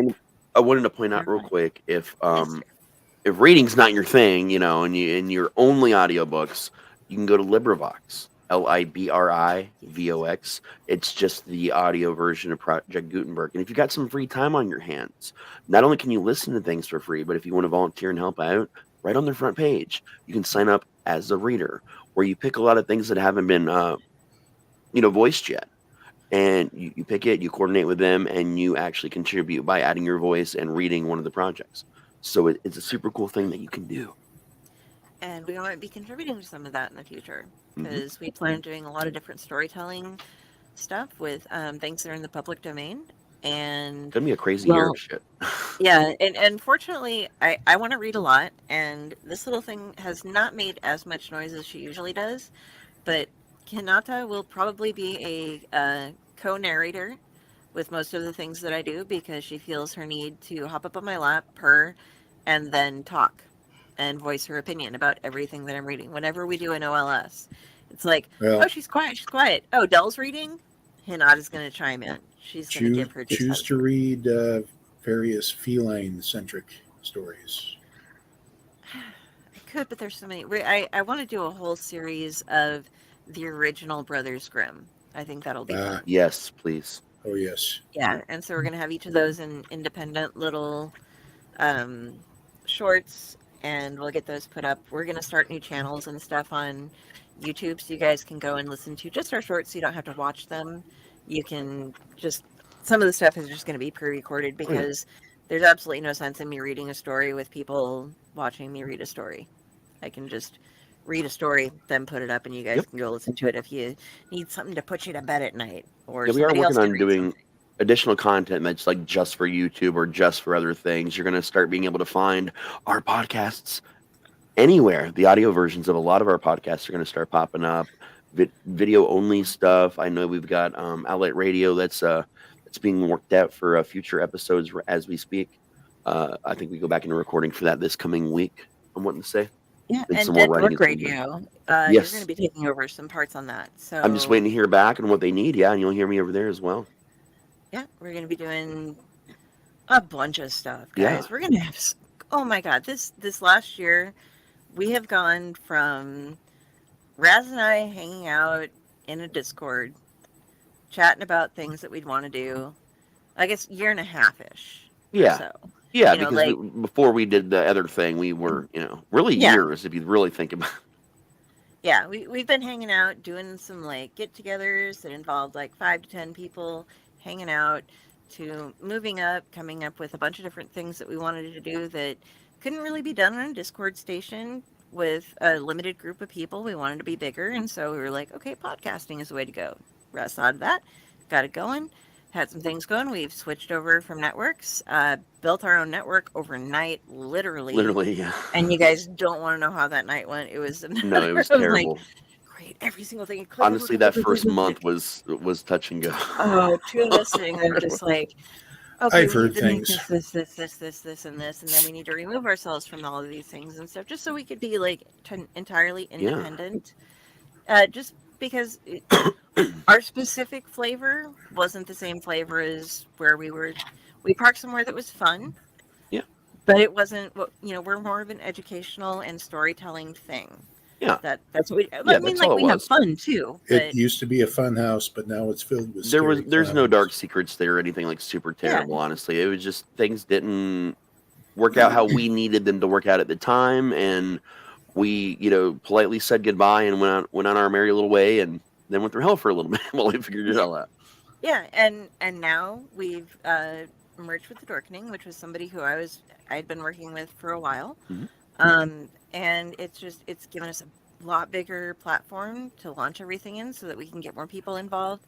get more people out there, have more people come with us and back and forth. And it's just been really, I'm so glad it happened just before the end. Well, I wish it had happened earlier, but I'm glad it happened before the end of the year. We got everything worked out so that next year we have all these goals we can go forward on. And we have the means to do it now. Like, it's going to be great. Look forward to next year. Oh my God, Yeah, guys. and as I officially announced, I'm going to stop dicking around because I've now bought all the stuff for D&D to make everything so much easier and integrated. So we're going to get off our asses to do that this month.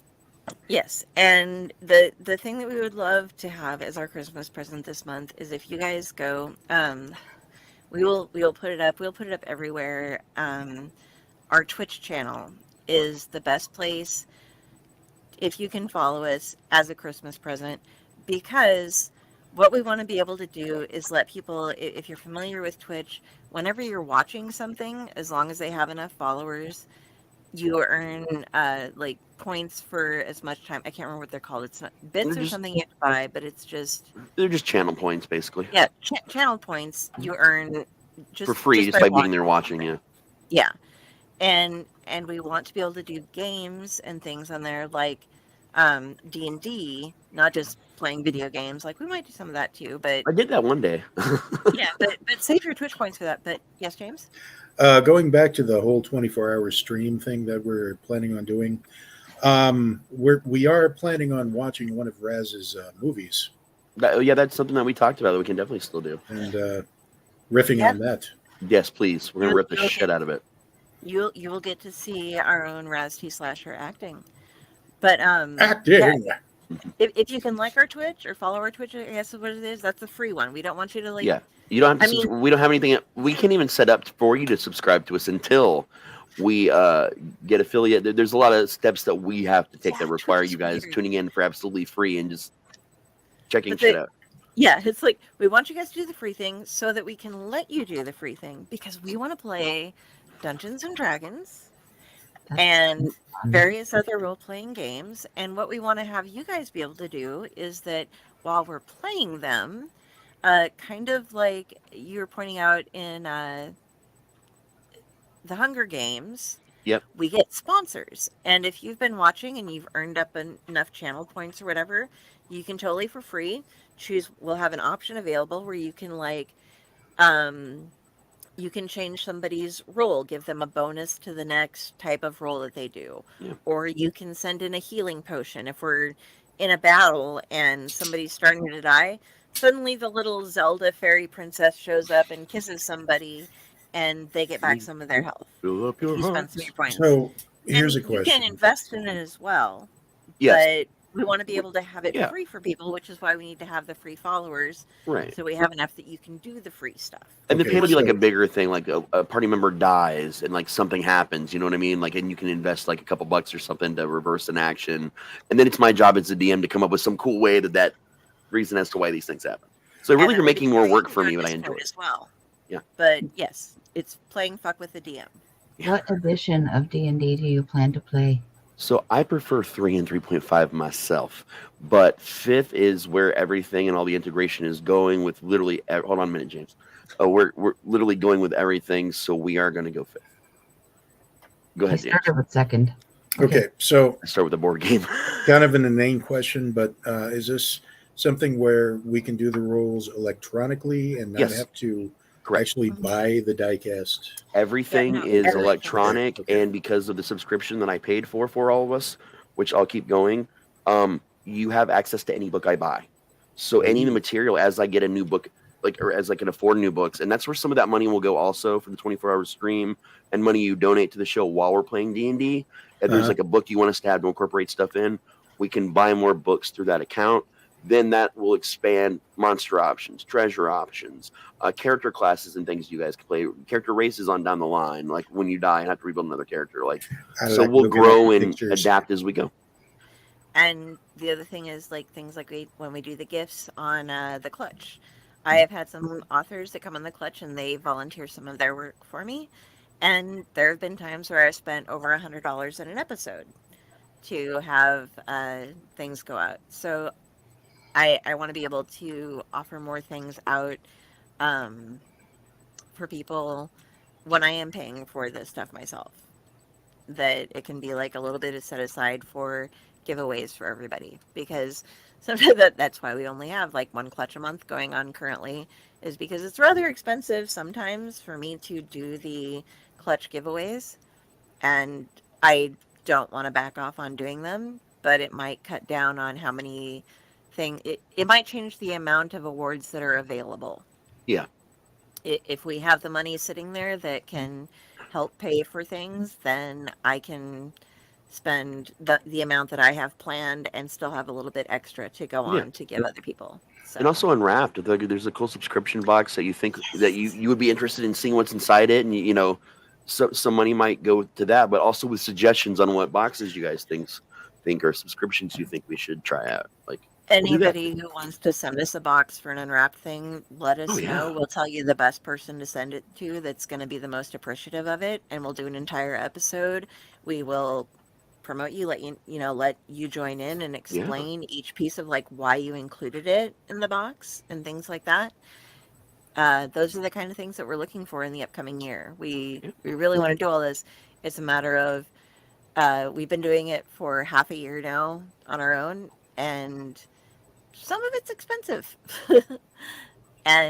but we want to keep making, like, we don't want to do a shitty quality show for you, so we aren't going to give you an unwrapped where we unwrap something that has like 2 things in it and be like, oh yeah, look at this. You can look at some of our past unwraps. You can see how the length that Dell has gone to in many situations for that. I'm not going to get into some of the amount that I spent on Comic the major Box one. Palooza. Yeah, The Comic Palooza was insane, guys. That We had was insane. so much fun on that one. If you go back, if you want to see like a bunch of really happy geeks, yeah. It was. If you want to see me tear up, that was an emotional one for me too. That episode. yeah, we went through and got comic boxes for like everybody, and we brought in as many people as we could, and lots of it. And then like the one that we got for you, James, Uncle Necro here, that was super fun too. Oh, yes. So we've had some great stuff. If you look at kind of like what we're basing it off of, and we're looking at some stuff too in the future, because we have the Illuminated Owlet Society, Yes. which, let me see if I can find our little. I'm going to dig through. Depending on frequency, I'd be interested in playing D&D. Yeah. Um, We're thinking the concept for it was twice, like every other week, kind of a show. yeah. We'll definitely give you information on that. I have been, Yeah. like I said, I started with a board game because my dad owned it, but he never really was into D&D. It was his brothers, and his brother just didn't want it. So I started with a board game, and then played my first game in 1991 of AD&D, and then I've just never stopped playing it. And I definitely got trained to be a DM by some really great, fucking amazing people over the years. I played with some really cool people too. I've Just never vanilla. played it before myself, but I was a big fan of the cartoon growing up. It's a great cartoon. And also, I was there for all the controversy surrounding the D&D, you know, the whole Satanic Panic, and I was kind of disappointed that didn't actually happen to people, because I really, But here's what did happen. That rolled over into a very similar issue with White Wolf's company, Vampire the Masquerade. And that actually inspired real-life vampire cults where people were actually murdered. Hmm. They were on talk show circuits and everything. Although there was a very sad case that they did a movie about with Tom Hanks called Mazes and Monsters. That's fantastic. About a real actual event that did happen with death involving live-action roleplay of D&D. Is that on the list of the Tomb of the Terrible? It shouldn't be. That's not a actually a really terrible good movie. dude. That's an amazing movie. That's one we should make like. There's a another good one. movie. There's another one called. Oh, you got it. I was looking all over. Thank you. Yeah, it Well, was. I couldn't get a word in edgewise, so I pointed and just gave up. I'm sorry. I'm sorry. Talk louder over us. I will. Yes. Go ahead. Go ahead. Sorry. We need No, I that think board. we're talking about you. You Okay. need to get that board working for you so you can go into the demon voice and just be like, "Shut the fuck up, I'm talking." That would be awesome. We need to do that. So yeah, this little owl we have here is for the Illuminated Owl Owlette Society. And John Crissa made it for us. He is one of our Owlite members who randomly shows up here and there, but mostly when we're kind of doing his stuff. He actually does a number of our logos, actually. Yeah, and he makes awesome comic book boxes. And Why? we try to pass them on. That's Whichever way. another one of This his way. logos. Yeah, he made that for us, which is like, holy shit. That rocks. And that was like, and he doesn't, we're like, we got a quick little question, and bam. John's like, hold on 30 seconds. How about this? Oh, well, yeah, that's kind of exactly what we were looking for. A But special type of magic. he runs Silverback Graphics, and you can look like the Gorilla Silverback kind of thing. So if you see like Silverbacks, that is him. And we order comic book boxes from him, and he does like certain things where he will make a box that's themed on something, and he'll do like a release of 10, but one of the boxes has special issues in it. But unlike other comic book companies that do things where they're like, okay, we're going to release 10 boxes and one has this super special edition in it. Okay, first off, John doesn't have confidence in his art apparently, or he has much higher standards than all of the rest of us do. Right. I would say he has much higher standards. I think he has confidence in his stuff. Oh yeah, his shit's But- amazing. But He's, like we he's got done this personal box- artwork for Mick Foley that Mick Foley has sold at conventions. Yeah, and so he like anything that he draws that he's like, it's not good enough. He includes his box art on these huge boxes that we get. And they're Legos. Oh yeah, and so we'll like carefully cut them out and do everything. He's like, that's my goddamn box art. It's meant to be thrown away. It's like wrapping paper, you know. And we're like, but it's really good. And then like we also get the really good pictures too that he does on purpose and is Yeah. like, yeah, I'm It's so setting much this up good for you. And shit. we're just like, holy shit. And then he puts together the comics, and the guy's into comics. He's a comic book dealer. And if you win, you don't just win like Jenny won on our first one that we did. The original Sandman, was it like Yeah. the 6 issues of the very original Sandman? Including the purple version of the first one and the other version as well. Yeah. Right? And this was like we paid $50, I believe, per box for those. Wasn't it something like that? Yeah, And it's 50-something. way more value in that. Like I Oh my swear to God, God. like triple, quadruple the actual Like- value at least. Okay, so I didn't win. Obviously, Jenny and I were in on the we're in on the Sandman one, and the rest of them, if you write to him, he will make you a comic book box. I'm gonna. There's a whole pull this up. questionnaire, like a detailed multi-page questionnaire that you fill out as part of your process for him to create your custom box for you. And dude, like it was a little bit tough, like going through it. Not hard to feel like just like emotionally, like me trying to like think about why I like this or that or what's going on, right? And then I had told him this story about how I had lost, most of my comics and just a lot of different things. Now I kind of stopped collecting because I didn't know where to start again. And he'll and send you this. He went above and beyond and sent me a letter. I still got my letter from him. Here was one Hey of my Travis, first what's up, man?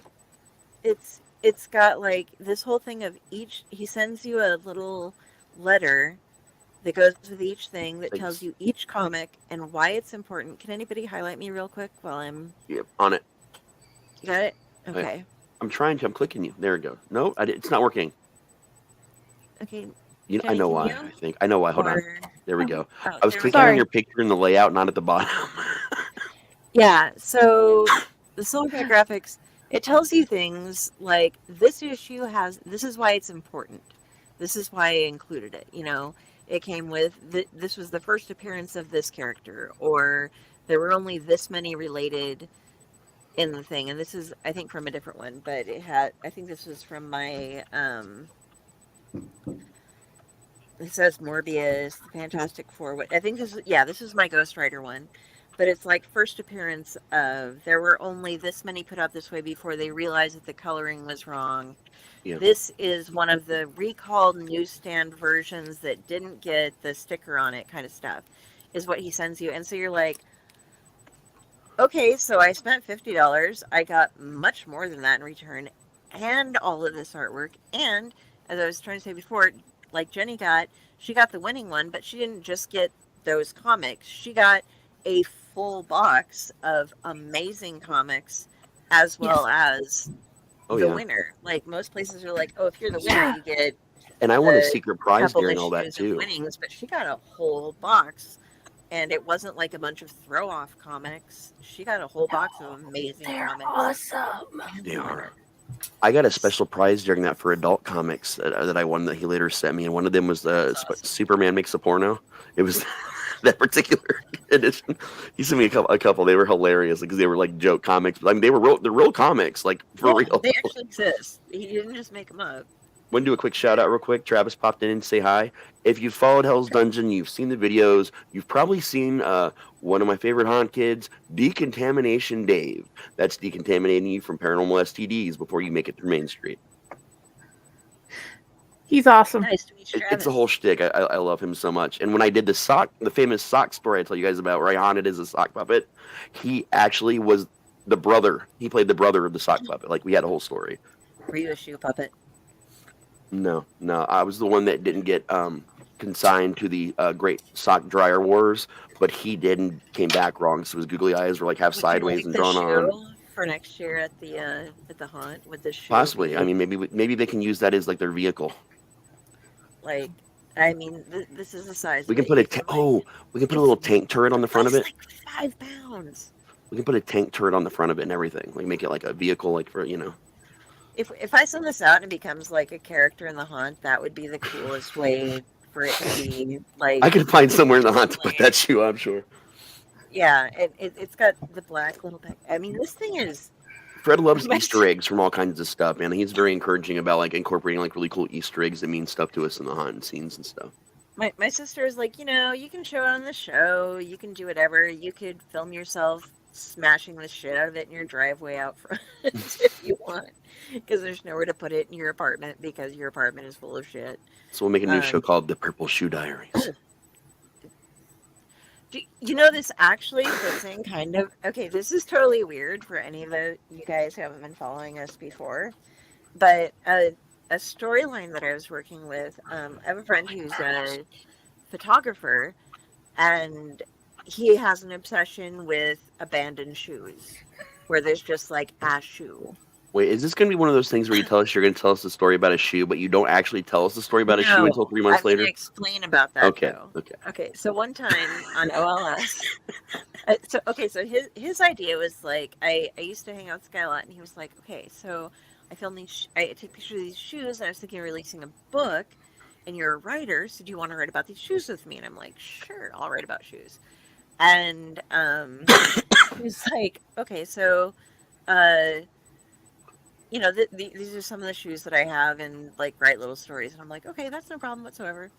And he ended up doing like his idea of shoe stories were like a pair of shoes hanging over a wire, and one of them starts saying something, and the other one interrupts him with like, Joseph, who the fuck are you talking to? And little things, and like cute little stories from single shoes. And I was like, I wrote this it was like almost 1,000-word story or something like that. I would consider that an epic length shoe story. Yeah, and so I'm like, he had this shoe that was it was like a high heel that had been ripped in half, that was abandoned inside of a parking garage on the ground there. And so I wrote this whole story from the perspective of the shoe, of like being owned by like this great woman who knew exactly how high heels worked, and stalked and stretched and strutted her way around, and like had the because like the thing is, if you study the history of shoes, the reason that high heels are so important is they change the way that you stand, and they change the way that you walk, which is why it's hard for a lot of us to wear them. But it does emphasize your calves, and it makes your back stand differently for your balance to work to wear them. And it does give you a much different thing. So it was like she embraced the power of it, but then like her daughter wore the shoes, and her daughter was like a shitty person, and she was like, oh, fucking high heels, patriarchy getting at me. And I'm not trying to take a side there whatsoever. It was just the way the story worked. and tore the shoe in half and like threw it off in the garage, and that's why it became abandoned. So it was this like shoe talking about her glory days and missing the past. And but yeah, so that was something that I was a part of, and I started doing it one night, and I was like, I'm gonna tell this shoe story, and then I realized that I hadn't actually pulled up the shoe story. I pulled up something else, so I like built. She told a whole different story. And we're just like, okay, like, but what happened with the shoe thing? And then it was like a while later that we actually finally got back into it.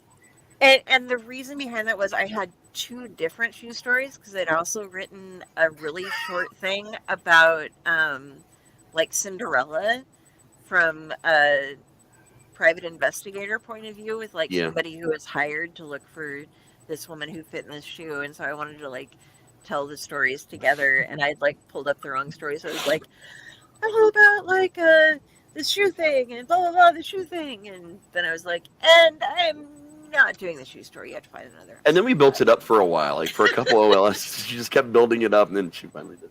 So I told the shoe story. So we've been on for 3 hours and 15 minutes. I was gonna say 3.14. That's 3 hours and 50 minutes of your life you can't get back. I'm okay with that.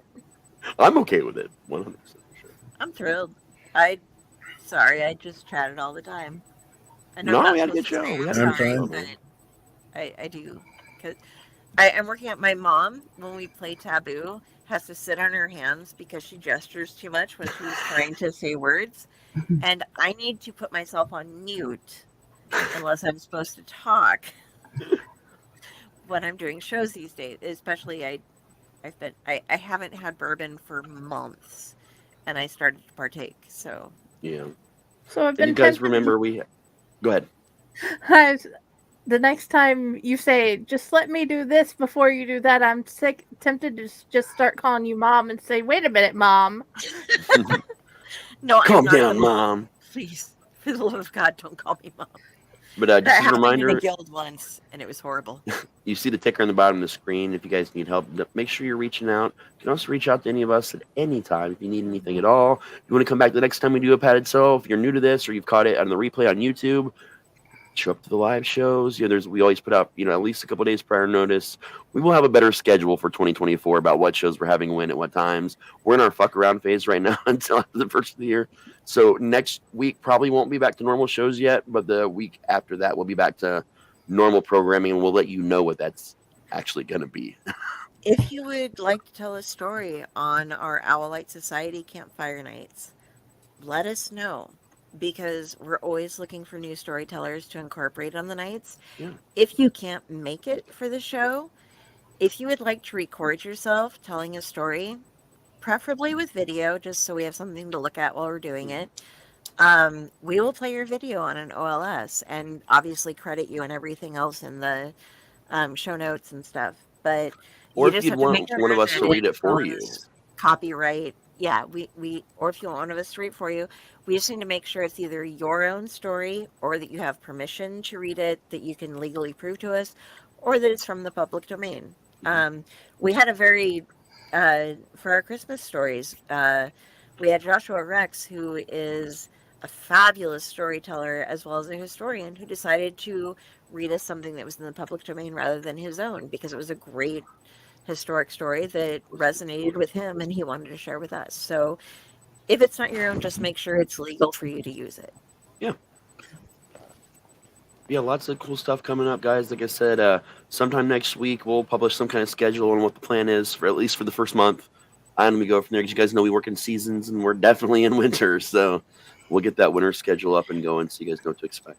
And if Who you to wanna expect, know I can't more tell about you, this but- lady, follow her. Tish, can you give us where to find you, what to do, everything like that? So you can find me under my pen name, Tish MacWeber, in most social media platforms. And if you want to find me personally on Facebook, it's TishWeber7. I have a public profile, and I have a lot of fun over there. I have a couple of books out. So Tish MacWeber on Amazon, you can find those. I also have stories running through the Day Corpse Publishing books, the anthologies. And I'm working on a fantasy trilogy, a standalone Christian fiction book, thinking about romance because I have to pad the wallet somehow. Yeah, yeah. And, I'm working on building a program this year and really enjoying the work I'm doing, helping other people get their books published. I do behind the scenes work such as editing, formatting, beta reading, proofreading, and sometimes even cover design. So I'm having a lot of fun with that. And it's something that I thought would be a chore, but now that I'm getting into it, I'm really starting to enjoy it because I do love reading. Oh yeah. Oh yeah. Getting the chance to read other people's stuff before it goes up is so much fun. It's like, okay, I'm an editor or a beta reader and I have to like do some things, but I also get to read all of this ahead of time. And I get to have a little bit of a voice in what's coming Right. out towards the Speaking end. of which, we got that story from James. I'll be getting on them the next couple days, by the way. Like, literally, you sent that, and the next day I finally made it to the hospital. So, It happens. but I've got it downloaded. It's sitting on my desktop, so I see it every time I look at my computer, so I cannot possibly forget, because I'm the kind of person that needs it, like, right in front of me to have it there. Jenny seemed to like it. I've Oh, yeah. just hit a lot of seasonal depression shit and I've been sleeping 15 to 16 hours a day if I'm not actively doing something. So I look at that understand now. that. Because I love everything that you write. So Yeah. And something Big else time. I want to bring up is Yes. where we host the Hangouts for the Appetite Club. I am partnered with someone named Mary, and she has a virtual community online for writers, and it's called Nice. Writers Haven. We are creating book worlds for authors with books out. We have a virtual bookstore, an office for people to just gather and write. We have networking sessions twice a month for authors and people who are looking to be more creative, because the creativity side comes with me in that partnership. So we are building all kinds of fun stuff over there, and it is like a cartoon virtual space where you get to go in, and it's a lot of fun. The Appetite Club has a hangout there tomorrow night at 7 p.m. I think Eastern. Very cool, man. and people need to be approved into the Appetite Club before they can join in, right? Yes. Okay. Can you spell out so that people know how to get there? Yes, it is the APATITE Club, and that's spelled like the crystal. Not like Okay. you're hungry, but it helps suppress hunger. Okay. Jenny, can you add that to all of our links when we go If I in? wear 100 of them, Yeah. will my body just recognize that and make me never have to eat again? It would depend on the energy of the crystals, I believe, and that's not my forte. I want a soup made out of this, so I never have to waste my time eating food again. That would be Stone soup. no, a suit that I'm gonna Or wear. soups. I know the stone soup though. I remember. Does everybody Oh, remember yeah. that? I remember Jill, that story. Yeah. Oh, this is another rabbit hole. Rabbit Oh hole. shit! Another hour. No, okay, good We stuff. still have. My kid has the book. Do what? You have There the is book? stone kid soup has- is a thing. I Oh kid yeah, you yeah. not. Yeah, the kids' book. Yeah, 4th grade for me. Oh, you know, we forgot to mention something stupid important. We were talking about the Owlet Society, and we were talking about the subscription boxes, because sometimes Owlet does stories, readings, subscription stuff. If you're a company or someone that does boxes and subscriptions geared towards kids, we have kids covered at most ages. Jenny's got some Yes. lovely younger children. I've got some older teenagers. Like we kind of have things covered. So if you're someone that wants to be featured like that, we have access to children that would absolutely love to have presents from you guys to open it and to show on camera and to talk about it. And we would love to do that with them. So keep that in mind as well. I meant to say that earlier, and then we Yes. did the whole yes. thing. Our normal show is rated R, but when we do the Owlet Society, it's rated PG. Yeah. Not quite. We have a G-rated It's somewhere little between one, but yeah. we do PG. And we would love if you would like to have something on. Not only if you sponsor us to the box, and if we buy from you, we will try to contact you anyway. Yeah. But we'd like to have people on to talk PG with the PG crowd. Yeah. And this doesn't mean that it's not something that would that adults would not like. We aren't looking for just like blues. I don't know how to say it, but there are things that like Art Balthazar and Franco, who do like the Itty Bitty Hellboy and the Tiny Yeah. Titans and stuff like that. That would be amazing to have, and there's a possibility that we might have them on in the future, but be able to get something like that where it appeals to both adults and children. Yeah. Hmm. So things like that. Are we talking pre PG-13 PG? Correct. Okay. Yes, we're Okay. Even we're talking no swearing, no naughty stuff. It's Yeah. it's a show that, like I said, it can appeal Like to adults as well, Poltergeist, but we're going to keep it on like a PG level for discussion, so that if other parents want to show their children something, they can, and it's not like there's no swearing involved and such. Okay.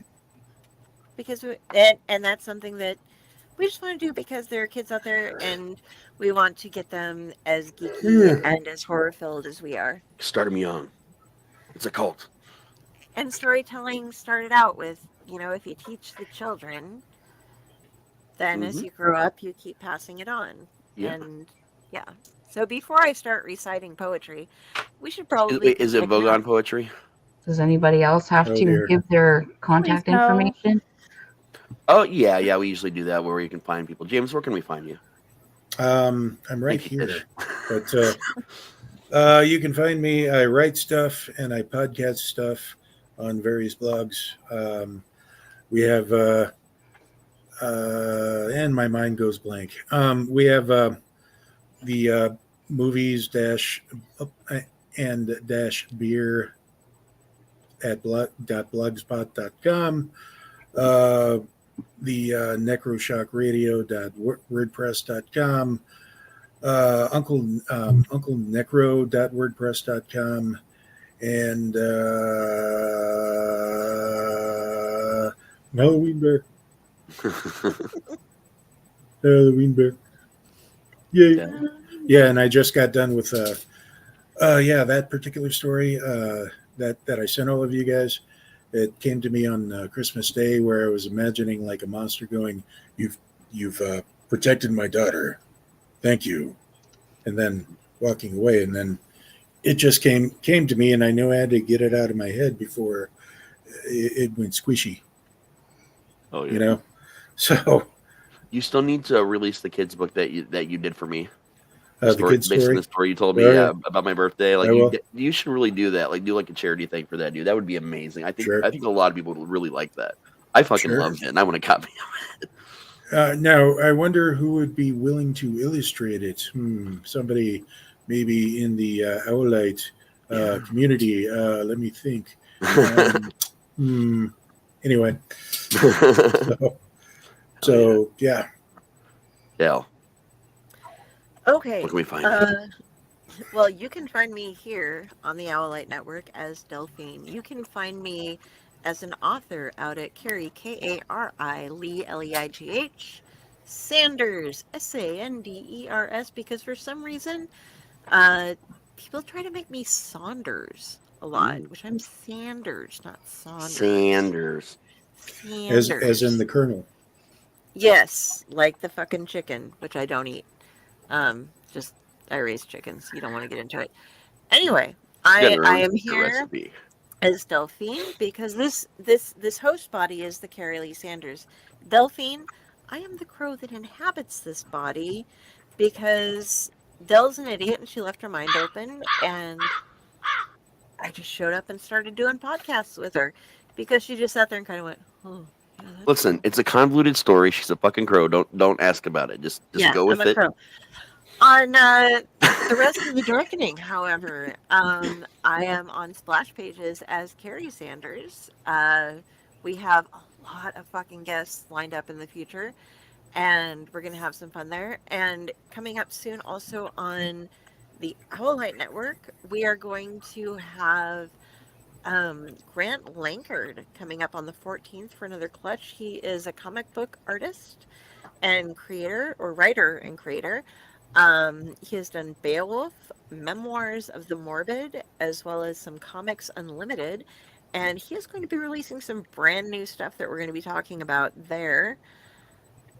And as soon as I can find space on a schedule, we're going to get some other writers in that I know and some Reddit folks because I've been talking to some Reddit folks again lately.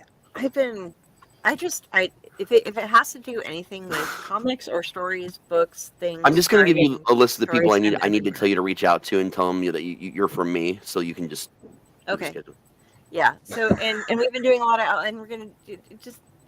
I'm everywhere. Listen, yeah, Basically, really. okay. Look up Carrie Sanders on Sanders. Facebook. Sanders, and all my links are there, and they're all gonna flow through, except for my specific Carrie Sanders. Every single one of them is going to be seen by Jenny first. Yeah. Because I can write, but I cannot manage my social media for shit. So all my links go from there. I think I have some more links I need to actually add there because she's made me extra pages that I didn't have before. So I'm currently training a messenger pigeon for Jenny. That's my next goal, is to get Jenny her own messenger pigeon. So if you need to contact me, the only way to be able to do it for at least a whole month will just be messenger pigeon for Jenny. you have to stand outside with some birds and just be like, cool, Yeah. cool, cool. Birds need jobs too, man. You know, like people have been overlooking that for like Dude. too many decades have gone by without you giving proper wages to pigeons. And I just I'm feel like the I wanna only get crow back. with a job that I know of.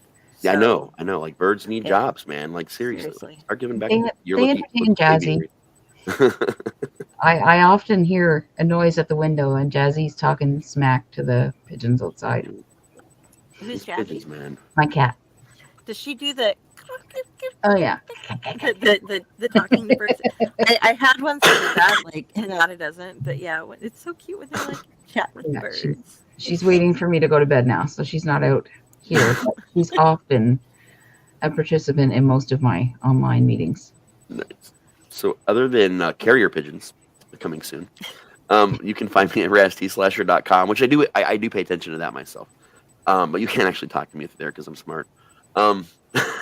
But all my social medias, you can just type Rasty Slasher in and talk to Jenny, who will then let me know, or she'll just pretend to be me because we think that's fun.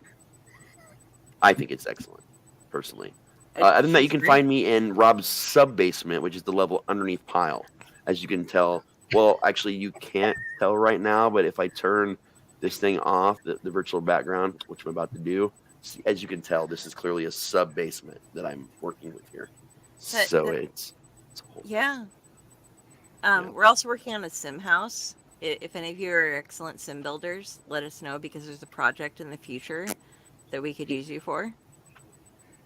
Sims 4, by the way, Yes, specifically. Sims 4. Can't say what it is, but it'll make sense when you see it someday. It's gonna be awesome. It'll be awesome. You want to be a part. And Jenny Jenny has the Okay. longest thing ever. Jenny from the block.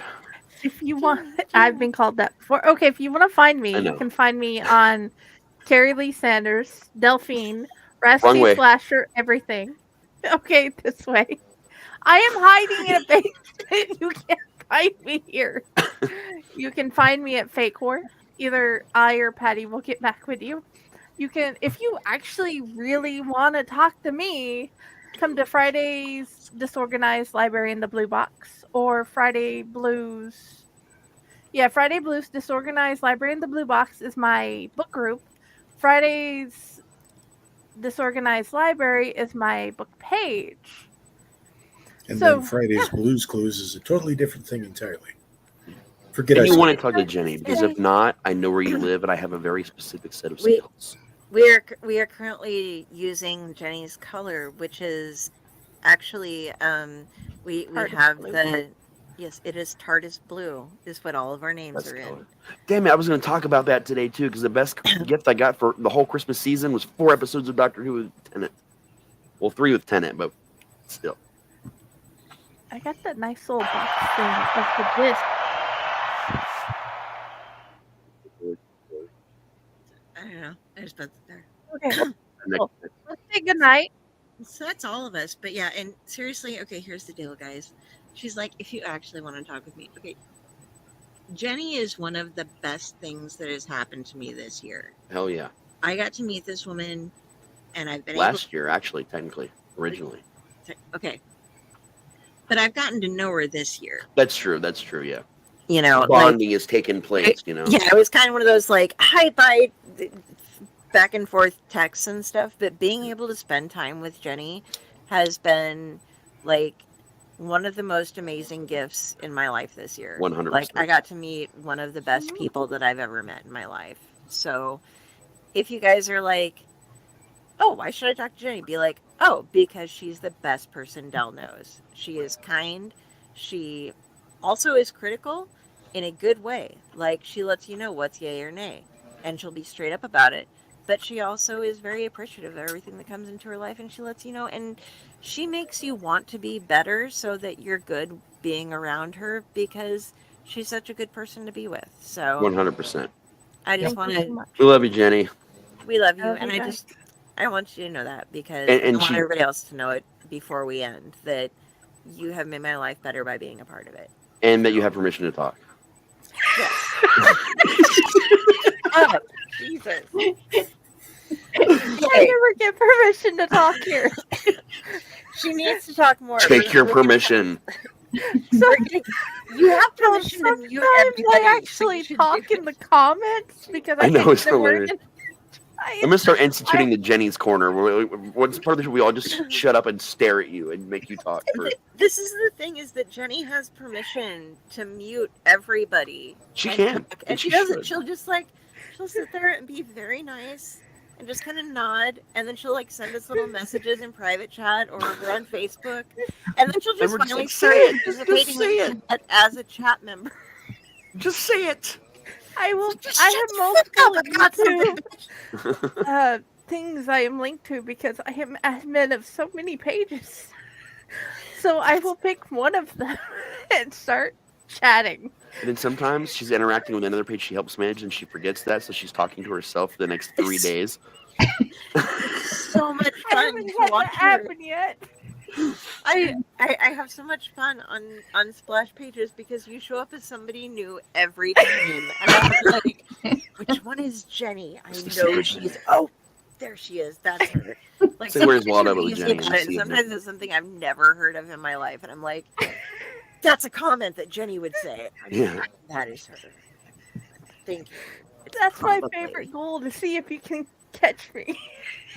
It'll be like Oh, a- it I'll have to drove touch you other on, like, people a- in. I can't It touch drove my other ear, people but- insane in the beginning, which I thought was hilarious. Because I always knew which one it was. Raz will say, I've- "Do I know you?" And I'm like, "You know exactly who I am." I I hope for that one I time, have and every time since spotted- I've known. the elusive Jenny, and I take my Pokeball and I cast it with authority, but alas, it missed. Don't we choose you, Jenny Chew? Only one person has caught me. Is he at work right now? No, he's watching the kids. Oh, okay. That is so. It's Friday. yeah. They don't have to go to bed at the usual bedtime, so It is Friday. Christmas really threw my inner clock off.